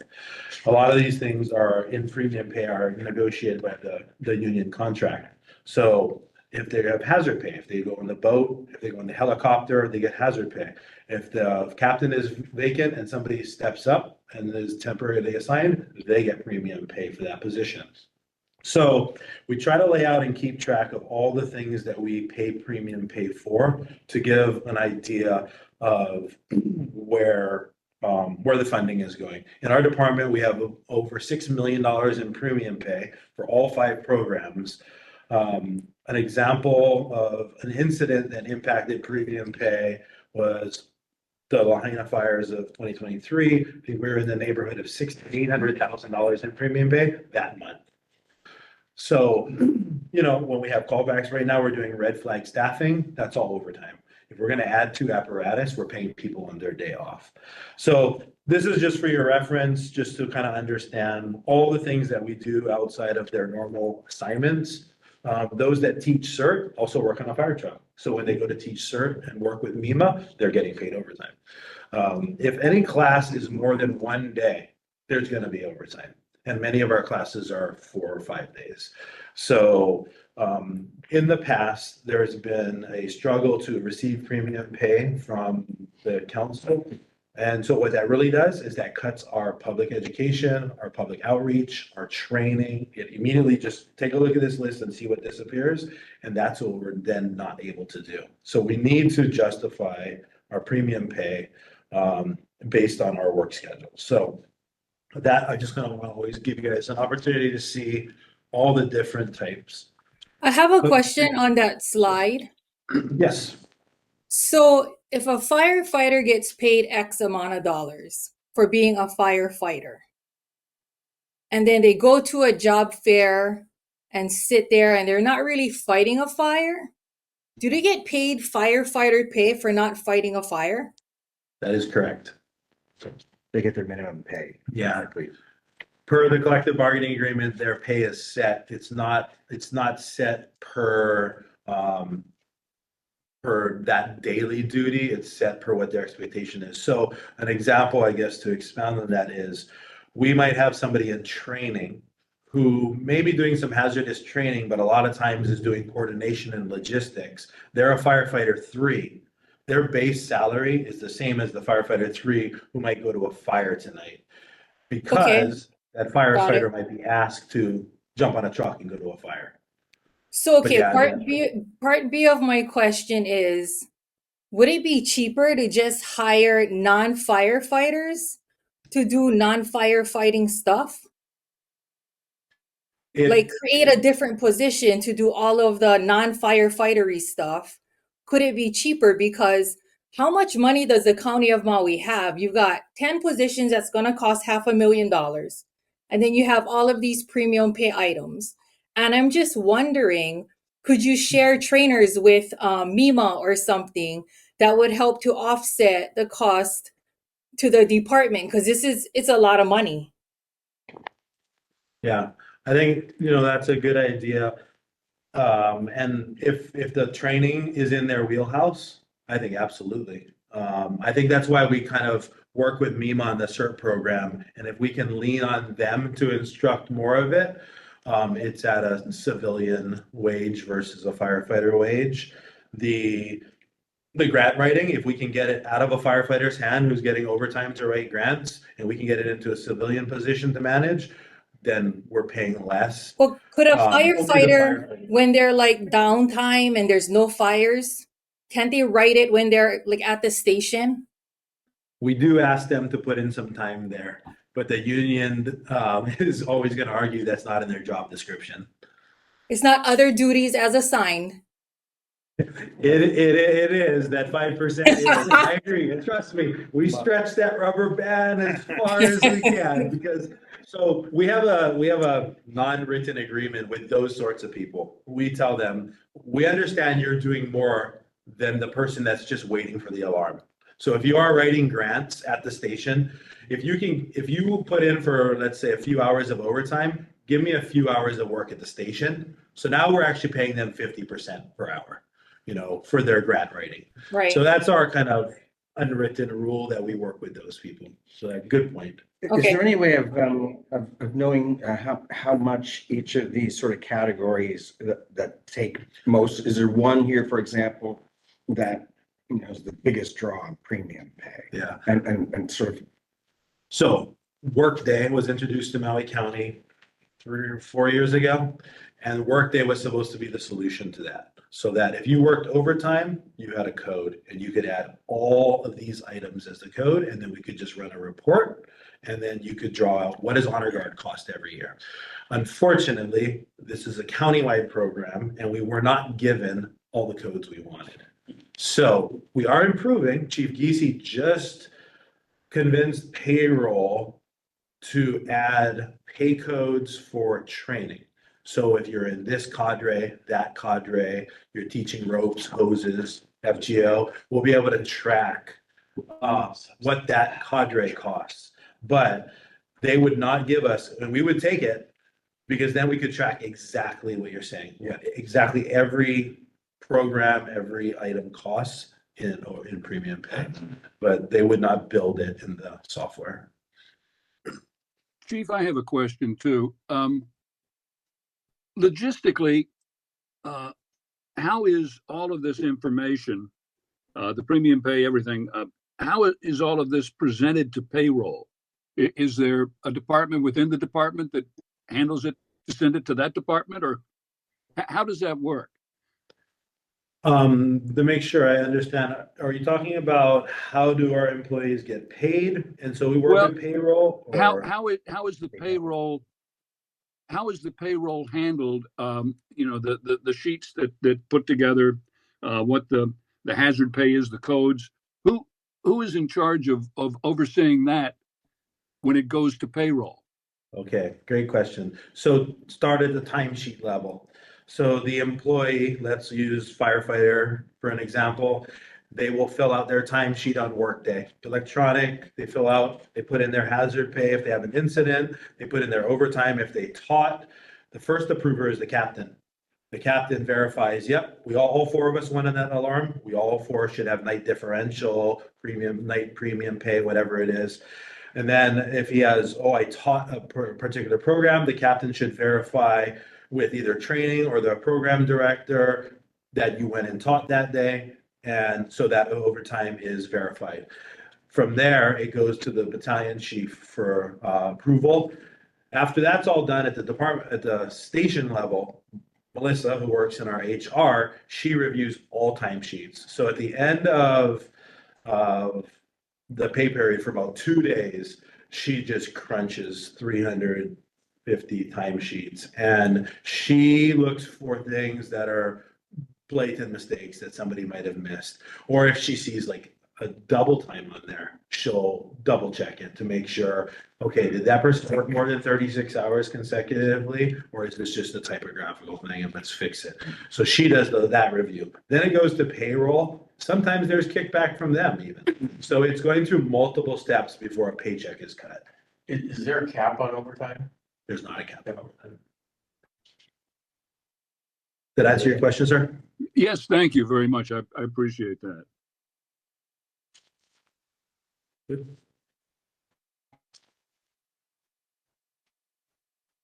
B account, we'll just call it operations to be general.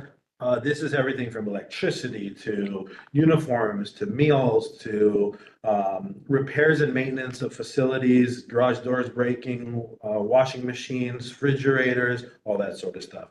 So some of the increases we're asking for next year, our helicopter airtime goes up every year in the contract. We have a 5-year contract and it just goes up a certain percentage every year because cost of fuel, cost of parts, and everything goes up. So that's all already agreed upon in the contract process, which happened 4 years ago. So we're going to be coming into, I believe, our last year of our contract. The parts for our mechanic shop, just the cost of doing business in the mechanic shop with tires and parts continuously go up. So we just asked for a small bump in that. The junior lifeguard program has been coming back to life since COVID. We've expanding it to our rural areas, and then we're also trying to expand it to more weeks in the summer. So we're asking for additional funding there. And then housing. The police department has had this for years and years. The fire department has not. So this is happening on multiple platforms, both in our budget and our proposal, as well as from the union side. So it's headed in the direction that it's going to happen, that the fire department is going to have to provide housing on Molokai for our firefighters when they're off duty. Right now, they pay it for themselves. And so the police department has houses or gives them a stipend. What our plan is to do is to provide a rental unit, like 3 or 4 bedrooms in town. And then as the firefighters go to work, the next firefighter who comes off duty can, do the hotbed system and can use the house on their days off, be away from the station, decompress, their day off. And then the next day they go back to work and the other person returns back to them. So we looked at the numbers. We have about people that live on Maui that work on Molokai. We think that we could easily fit them in a 3 or 4 bedroom house right now. So that's what. Do they have the same schedule then as like somebody here? They do. So if you live on Maui and you work at Molokai Fire Station, you basically are committing to be there 5 or 6 days. And so on your days off, that's when you're kind of like stranded to hang around the fire station or sit in your car all day long and whatnot. So they usually go rent a house. They hui together, yeah, and they rent the house. And then space. We're always talking about space. So we're gonna do this for sure as a bring to the mayor's attention and our needs for our growing department. But ocean safety was given basically Wailuku's old prevention quarters. They're stuck in 3 offices. There's not enough parking, there's not enough storage there, skis, there's not enough anything over there. So we're looking at commercial properties to rent for them and put that in the budget so that they can have office space, storage space, and then they can operate better. Because right now we've grown that bureau on the admin side and the space hasn't grown at all since they moved in with us in 2017. So that's the B account stuff. Generally, that's like operation stuff, and there's not too many things that are growing in that area. We try to keep it as best as we can status quo. unless I special have a projects. question Yes. on V account stuff. So for housing funds for Molokai, there's so many people that have applied that have gotten far enough to get into the fire department and they're not selected, that are from Molokai. I get that you have your whole selection process and everything, but would it be advantageous to somehow get the kids that want to be firefighters that live on Molokai, help them so that they can actually become firefighters to offset this cost, because we're doing it with nurses and we're giving them remedial courses and trying to grow our own, because the housing is ridiculously expensive and travelers, it's expensive, and it's not as if you don't have applicants. We have people that just don't want to go to school. You have applicants that actually want to do this, that get really, really close, that are not selected. It just seems like it would make sense to somehow help them. I'm not saying give them a buy, but like a remedial something that would help them get in so that you're not paying for housing costs. Yeah, I think the ultimate goal is to do exactly what you're saying. Fill the available positions on Molokai with as many residents as we possibly can. And of course, we know our challenge as a county, 3 islands. Even if we offered, like you were saying, remedial training from our training bureau, because we have our intern program. So if they wanted to cycle through the intern program, part of that is interview practice. Part of that is learning, different, maybe some special techniques on how to pull the hose. They can do better on agility. But so a lot of times, like you say, it comes down to the interview at the end. If we can maybe provide what we do here on Maui, if there's enough interest on Molokai for people that are interested in the job to do like a 1-week internship there, then we could hopefully build those people up. You guys are probably doing a lot longer than 1 week of training though for the nurses, right?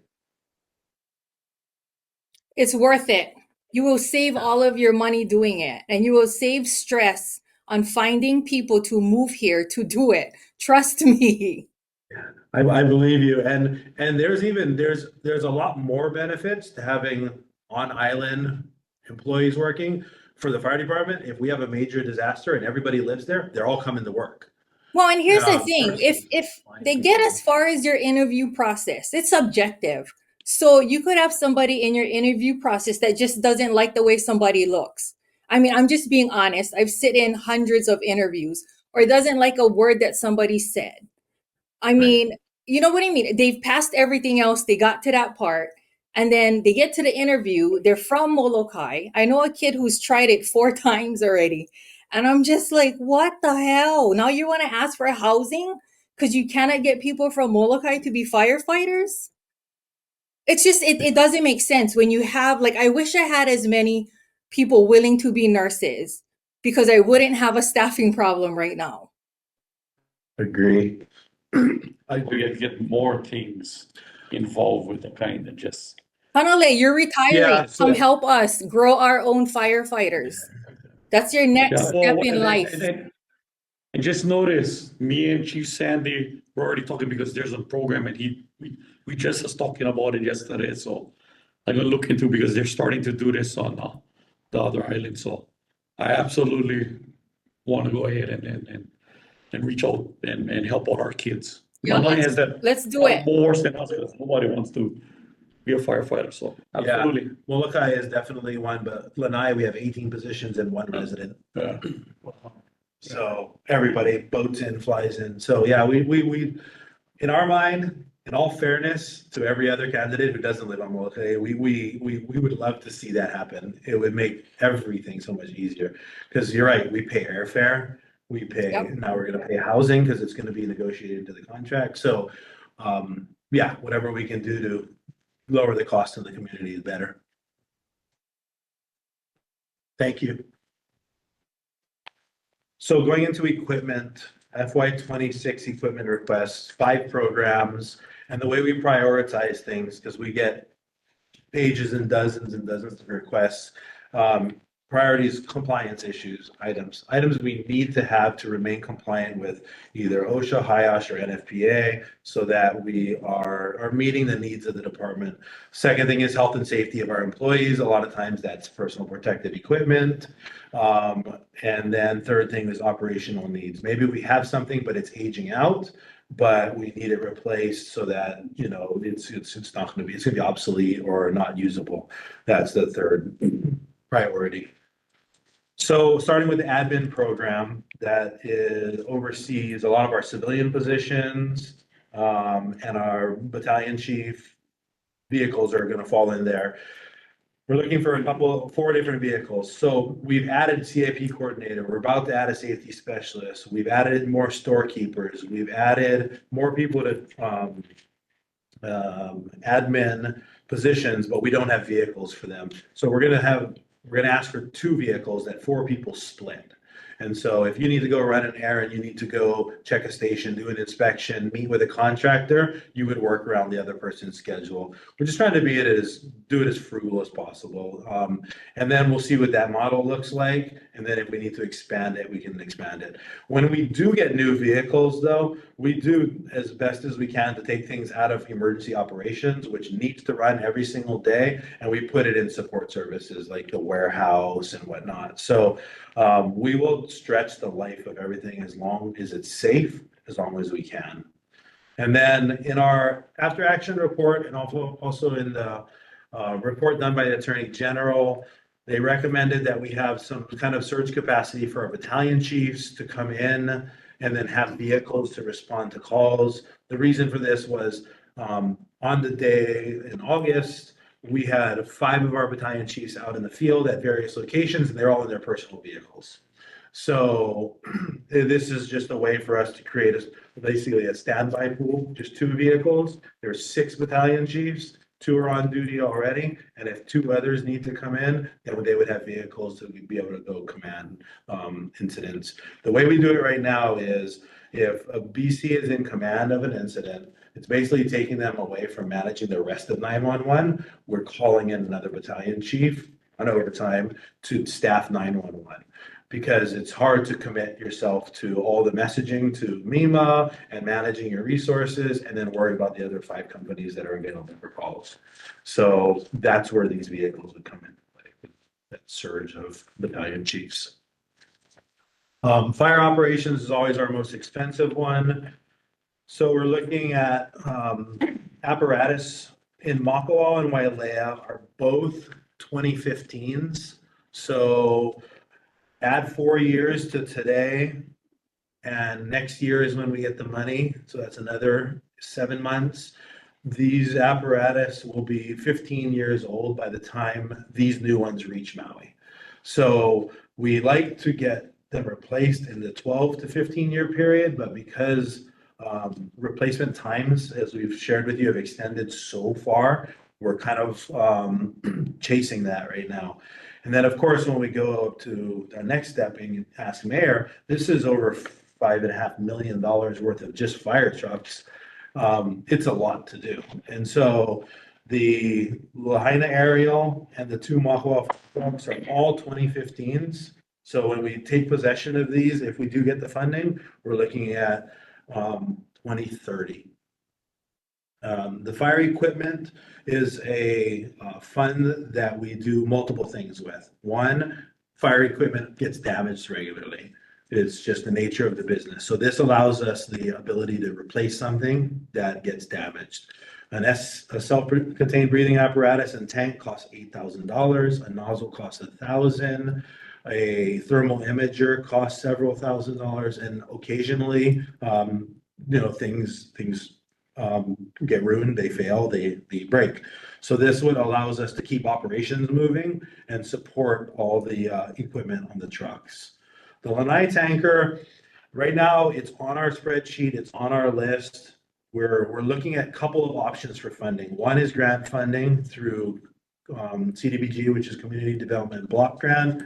The other one is to maybe use one of the SARE vehicles there. You were mentioning that, we're getting all these, are they designated? And this is something that we might bring the Lanai tanker back to Maui because our mechanics are here. And if there's any issues, they can repair it, but put a new tanker on Lanai.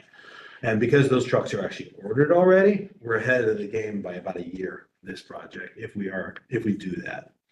And then the rescue watercraft wings, these are for Molokai. Those of you not familiar, these add stability to the rescue watercraft because it's a rescue platform and you're sometimes pulling people on, scuba divers, victims, multiple rescue personnel. And if you put all that on a regular ski, it just flips right over. So this adds stability to the rescue watercraft. Other fire equipment, portable radios, we're always in need of additional. This is also in our AAR because when we have contractors come on scene, we need to provide them with comms. So now that we're working with more and more contractors on larger incidents, we need more radios. The mobile radios are for our wildland or mini trucks. These trucks come without radios. So since we have a couple of them coming in next year, we just need radios for them. The mechanical chest compression devices. This is something we've been hesitant to do for the last 4 or 5 years, but we've done research and we've looked across the nation and the world at where they're being used and how effective they are. And there's more pros than cons at this point. Our plan is to phase them in. That's why there's only 5. Put them at more remote locations where CPR will be longer to the hospital. Additionally, what we're trying to always battle with is putting a firefighter in the ambulance to do CPR, which is poor CPR. We're standing. We're not seatbelted in a moving vehicle. We're exposing ourselves to risk. And then the other thing is that just to continue CPR, if we're able to get to like Bukika Beach and puts this on somebody, when we move them to the ambulance, we're sustaining good CPR the whole time. So we want to build that program out slowly. We want to see how it goes. We're looking at some grant money as well as general fund for this. Quality of CPR, safety of our firefighters. And so we're also in communications with AMR that if we do get these devices in the Pili, for example, you won't see a firefighter get on the ambulance if it's CPR because you have this. The other reason for not putting firefighters in the ambulance is because now we're running our staff short. We're running a fire truck with 3 people and we don't have 8 fire trucks coming to the next call. So that firefighter is now out of service for an hour and a half and that crew's running short. And now the firefighters are at risk, the community's at risk. We can't safely do rescue for either ocean or fire with just 3 personnel. So keeping the firefighter on the apparatus is the smart thing to do. The drones, we continue to see value in the drones because we don't have to fly our aircraft. So that is something that, over time pays for itself. The drones that we're looking at here for that $10,000 price per drone include cameras, speakers, thermal imagers, things that we can get good feedback from, just not an eye, as if somebody was sitting in a helicopter. So we already have a program, but like computers, drones become obsolete pretty quickly with new technology. So we're just looking to expand that program. Olehua utility truck. I don't have the age on that, but I know that truck has been repaired by the mechanics numerous times. It's a front line truck that we want to keep available for the community. It drives our jet ski to the ramp. It also gives us access to the wildland fires that are not near the road. So Molokai has a lot of rural area, so we need these utility trucks. And then the welders for the mechanics. They have a couple different welding products there, but this is just a replacement of some older equipment. Training and health and safety. So this is 2 bureaus that are in one program that oversee a lot of different health and safety and training needs. So the turnouts. So in the beginning of 2016, our department was filled with several hundred sets of turnouts, and those are expiring. So this is just a replacement to an expiry item. The compressors they're 14 years old and 17 years old. So the recommendations by the compressor repair people and the length of time that the tanks last in there, it's kind of a replacement time or major overhaul. So we're looking at replacing them because one of the things that we have every time we have major structure fires is we need to refill bottles. And if we can't refill bottles in the west side, we got to come all the way to town. That's another hour and a half, 2 hours to refill bottles. So it's not a good situation. So we want to make sure these are in strategic locations so that if we have big incidents, we can refill. The rest is training items below. The forcible entry prop is for the Joint Training Center and the recruit class. We sent one of these to Molokai this year or last year. So we were trying to make the training available in our remote areas more realistic. So we did that. The next item is the mobile training prop. That is the bottom left corner. It's a picture of the training prop. It includes training for ventilation, fire attack, rescuing firefighters with a rapid intervention team, laddering. It's several disciplines built into one prop so that we can send our cadre over to Molokai to train them, and then they have something that they can actually train on. Because here in Maui, we've built the props. We have, containers with roofs on them, and we can light fire in them and do all sorts of things. But we want to give the training more consistently on Molokai. So we're hopeful that that prop can get purchased in next year's budget. The EMS and CPR stuff is just to support our program, again, on Lanai and Molokai. If we can have this equipment there, to curb overtime and travel costs, we try to put instructors in every district. So if Lanai has a CPR instructor, great. If they have equipment, they can train all 18 people there. We don't need to send people on boats and airplanes and get, transportation and all that. So we're trying to build a cache in each district to support the EMR program. And then storage containers, those bottom two are for the warehouse. We're just, like I said, we're continuously running out of space. So just trying to make sure we maintain and take care of the equipment that we do have and bring in. The next slide, gym equipment, as Chief Kesey mentioned, it's one of our performance measures. It's one of our health and safety initiatives. It's in our strategic plan to make sure we provide the equipment necessary to keep people healthy. This is not only for firefighters, but it's also for ocean safety. And it's not only for 56-hour people, but we have gyms at our prevention bureau, because those people have the expectation that they may need to go out and help on a fire. Rescue mannequins are things that we just go through. We use them in all sorts of training scenarios, so they break. The pickup truck here is for the training bureau. Currently, they have 8 positions in that bureau, but they only have 4 vehicles. So this would just be a 5th vehicle. When we go do training, whether it's towing trailers or taking equipment, they're using their personal vehicles to go run all this equipment to the training sites. So we need to support that. And then the last one is the lift gate for the warehouse. That's a 2008 vehicle we currently have that's very worn and torn. And that's kind of one of the primary delivery vehicles from our warehouse. Let's see. Ocean Safety Bureau. This is what came to us from them this year. The first 3 items are kind of our standard based on the life of items.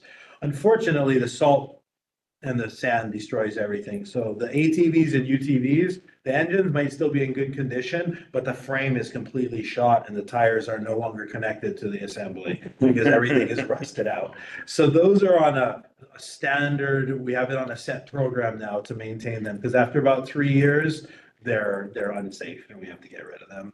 Then the pickup truck is for the Training Bureau of Ocean Safety.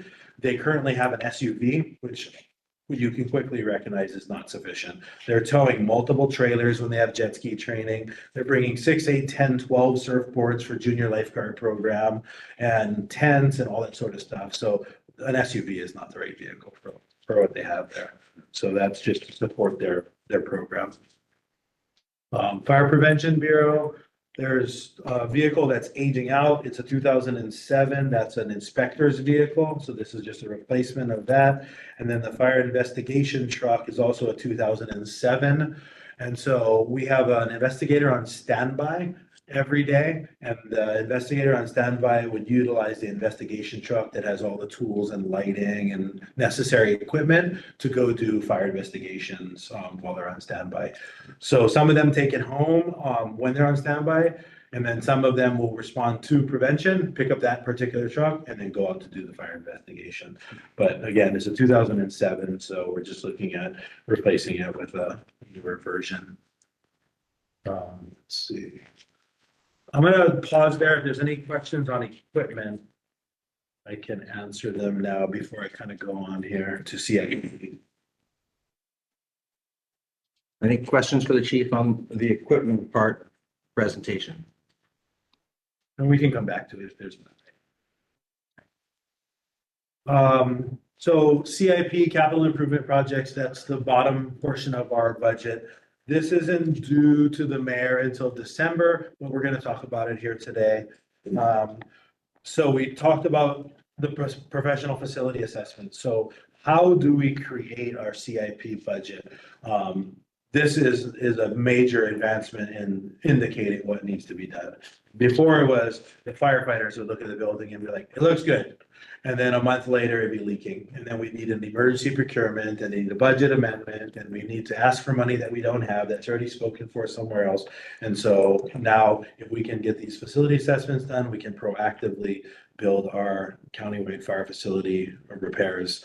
The station and tower inspections, that happens with Health and Safety Bureau, with the fire service officer, the BMRs. They all do inspections of these facilities and say what needs to be fixed, repaired. And then budget requests, these come in directly from the stations and from the programs and the bureaus. If there's, something obvious, they can state a leaky window, a broken door, or whatever, we can add it to this sort of thing. So we're building that as we speak. It's not quite done yet, but we are getting momentum on it.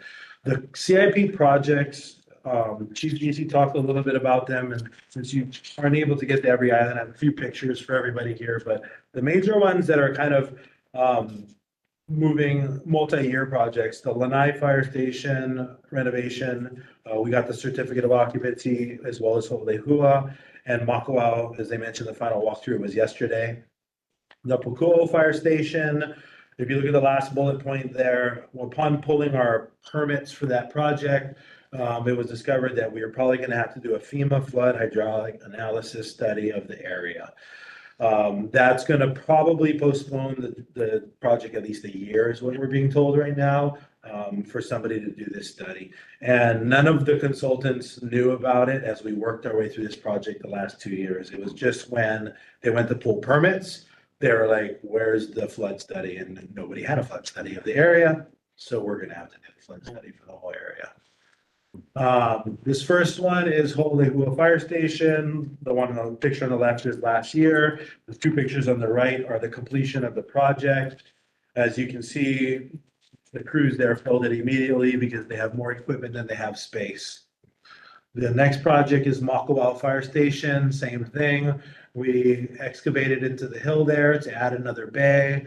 That truck that's currently in the bay is their wildland truck, and they have a heater that's already on order, which is a more robust wildland truck. This truck in the picture here is like an F-350 with 150 gallons of water and a slight slip-in pump. We're replacing it with an F-550 with 450 gallons of water. So they'll have more capability, and that'll be in line with the rest of our stations.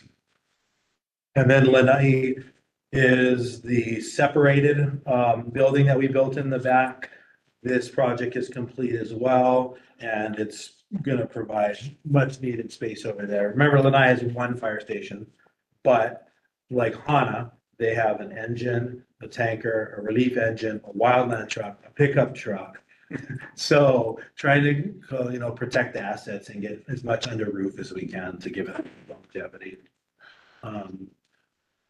Moving forward, there are the Haiku Fire Station, admin building, and the multipurpose room and the Molokai Fire Station are all projects that we're just kind of pushing forward. They're at various stages, and as Chief Giese mentioned, the Haiku Fire Station, they did an additional cultural review of the property and they interviewed neighbors, and that's when that potential conflict to property boundary came up. And so we're gonna need to further investigate that with Corporation Council and Property Tax Division to see where is the true property boundaries. We probably have to resurvey the lot, all that sorts of thing, to move that project forward. The administrative building is with a consultant to just do design, conceptual design. We just basically gave them, we want a fire station that can hold this many fire trucks. We need a warehouse of this many square feet, and we need an administrative building that can house this many people, have this many parking stalls, and serve these purposes. So if prevention moves in there, we need a public facing office because people come to drop off plans. You know, the fire chief's office should also be public facing. It could be separate from them. So that we gave them all the information for them to then go design what all that looks like. Looking at over 100 parking stalls, you're looking at office space for HR, finance, prevention, health and safety, training, and admin. So it's a big building. So when I tell people to picture, which is not what we're trying to build, but picture Key Police Station, big. I don't have a clue yet what the cost is because they haven't designed it, but once they come back with design, then we can do project estimates, and then we can see if we can get support for the project. Location. So the county owns a couple hundred acres off of Wyco Road, and we've been earmarked about 14 and a half acres there, because 15 triggers a whole bunch of stuff. You gotta know the rules, that's how you game too. So yeah, we asked for 14.9 acres. Because 15 triggers a whole bunch of other issues. So, which is plenty. The property we're sitting on here is between 2 and 3 acres. 15 would be plenty adequate. And then what we plan, we can do it in phases. We don't have to do it all tomorrow. And then we hope to build our training facility on there in the future. So if we can't do it, at least we can hand it off to the next person to have a nice open, platform to do it. Police is also involved. We're talking with them. We're talking with MEMA prior to the fires. And we'll continue to talk with them. But what would be great is to have police on one property, fire on one property, then we share a bunch of the training facilities, whether it's the driving course, a swimming pool, classrooms, all that. If we can co-share a lot of that, then it's less cost to the county. And then if MEMA could get in there also, then we would have an EOC with parking, an EOC with air conditioning, an EOC with, more facilities and stuff. So that was the original plan, but I know MEMA's been working on a project, which they still are, to get a better facility. I don't know if that's the end all or if that's just for now. And then the Molokai multi-purpose room, we're still pushing that project forward. The fire sprinklers are installed. The electrical contractor and the AC contractor will be working on that here, getting that installed. And then our building maintenance repairs will be headed over to Molokai to do all the finish work, flooring, painting, all that sort of stuff that's in their wheelhouse. Pukoho here is a repeat, so I'm going to skip it, but then Kihei Fire Station relocation. Councilmember Tom Cook put money in our budget last year to conduct a fire station relocation study because Kihei Fire Station is in a flood zone. So what's the next option when the water rises? So we're working with a consultant to hopefully identify some parcels in Kihei that meet our needs, that are outside the SMA, outside the flood zone, that are outside the zone, outside all of that. So that's our goal. Hula Fire Station, go ahead. Do you have contingency plans if there is a tsunami, when there is a tsunami, that they evacuate, but there's all that stuff there, right? Yeah, the stuff is the unfortunate part, but if we do have a indicator that there's a tsunami, then we have certain stations that move to other stations. Pukoho moves to Kilahana School because it's uphill. Kihei Fire Station moves to Wailea, and that's all in our SOGs. But they don't have a plan for evacuating this stuff, I guess, right? Yeah. Just grab what you can. Grab what you can, go. So they'll probably jump in the fire truck and all their personal vehicles, not fly over. That's the way maybe they throw a bunch of stuff in our kitchen, right? Yeah. So yeah, it's as far as And with tsunamis, we don't know if it's a 6-hour event or a 13-minute event, so hard to put certain things, yeah, play for that. But we do have plans to move our people and prepare for pre-landfall stuff. And then the Kula Fire Station is in the phase that Makawao and Ho'olehua was 2 years ago, which is planning to design an additional bay up there. They have a 2-bay station. Right now they have an engine and a mini, but they're getting a tanker that's already ordered and being built soon. So we're kind of chasing that with the building as well. So we can put everything under the roof. Shelley, stop sharing. That is the budget that we're proposing to the mayor.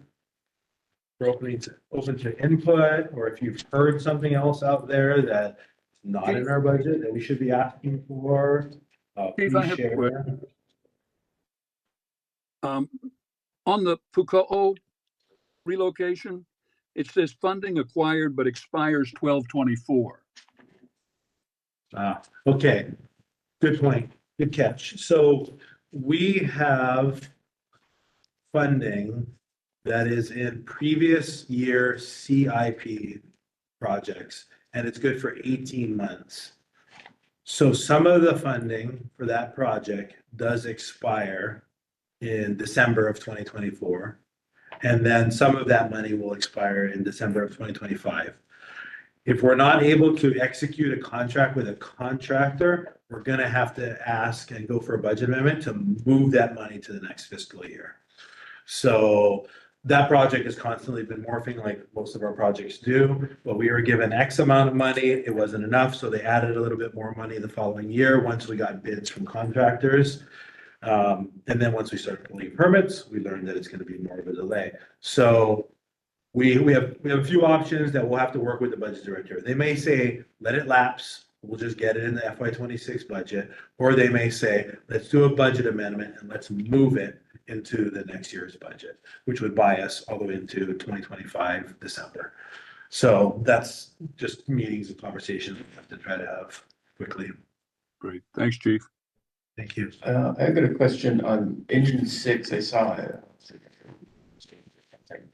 That it just got put back in service from being repaired after the August fires. What were the repairs done on that? So engine 6 and engine 6 and engine 1 were the 2 apparatus that were left in the fire and burnt. And then the 6 was the crew that was rescued off of that apparatus. So that fire survived the evening surrounded by fire. So it had everything from a blown transmission to anything plastic was melted. Anything rubber was ruined, like door gaskets, roll-up door equipment. Interiors as well? Not so much like the equipment in the cabinets and the equipment in the like the vinyl and stuff. I think that all was all right. But some of the stuff that was described to me as like windshields were delaminating and that sort of stuff. So it was not just change a couple parts and put it back to service. It took the mechanics hundreds of hours and thousands of dollars to get that truck back up in good shape again. Yeah. Yeah. It was Any other questions for Chief Ventura?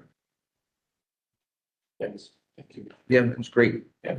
I'm wondering if there's anything the commission can do to support your budget process with county council and the mayor.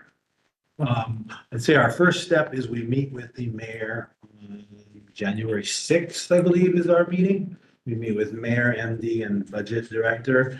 And that's when we've already provided them with all of our written justifications for every item. And then, of course, they're looking at the whole county and they're looking at how they can make as much of this work. So, of course, they need to do what they need to do.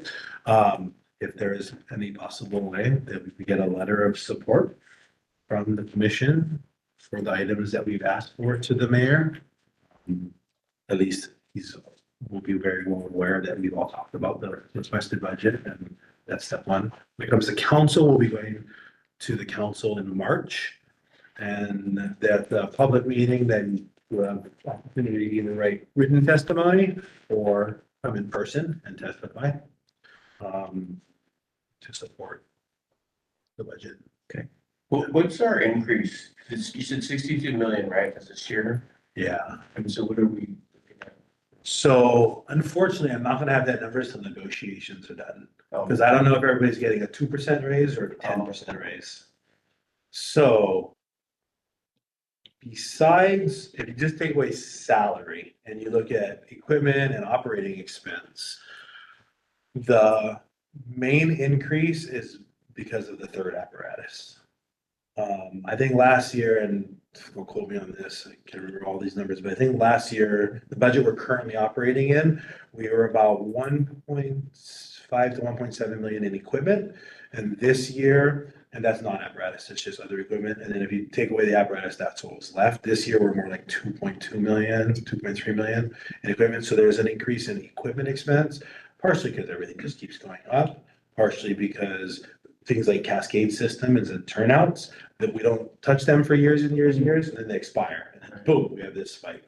And then hopefully we don't touch cascade systems in those locations for 12 more years. We'll definitely be able to get you probably by January, like what the percentages are, because once we input all this into Finance Enterprise, which is our software, that's exactly what gets spit out the backside. But the A account stuff, we rely on the mayor's office and the budget team to prepare for that.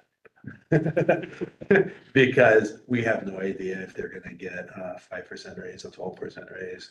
And so the county budget office prepares for that increase. And then if we need the money, when we need the money, they budget amend it over to us. Oh, okay. Yeah. All right. So I want to thank Chief Ventura and all the fire department staff for all the support and all the activity that is behind all that data that's in the reports. And so thank you very much for that. Thank all the commissioners for their commitment to the community and by being present and interacting with the reports and asking great questions. So thank you for that.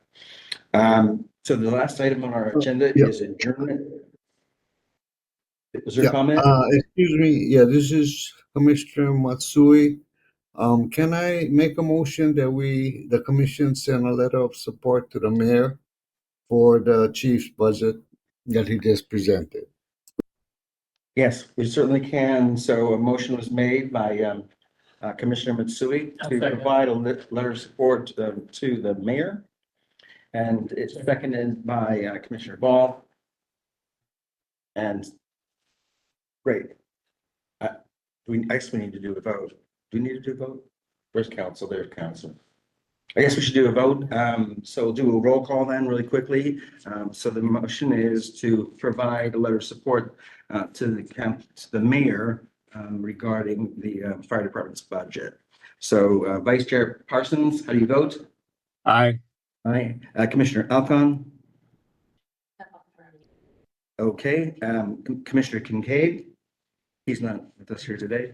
He's here. Well, he is. He Commissioner Kincaid. Give me a thumbs up or a thumbs down. Okay, we have an aye for Commissioner Matsui. Kincaid. Matsui is aye, and Commissioner Ball, Commissioner Montalvo, and the chair votes aye, and the motion passes unanimously. All right, moving to the last item on our agenda, it is. I have one comment. Go ahead. I have one comment. A little earlier, you mentioned the big dog. Bucks. The big dog tanker, and I looked that up. That thing is impressive. That sucker is something else. Yeah. All right, let the minutes show that Commissioner Parsons is impressed. I am. We don't need to take a vote on that. All right, and now Now, our final agenda item is adjournment, so I'll entertain the motion for adjourning our meeting today. So moved. It's so moved by Commissioner Ball, seconded by, all right, Second. it's seconded. We got a couple of seconds, Montalvo and Parsons. All right, this meeting is adjourned. Thank you, everyone.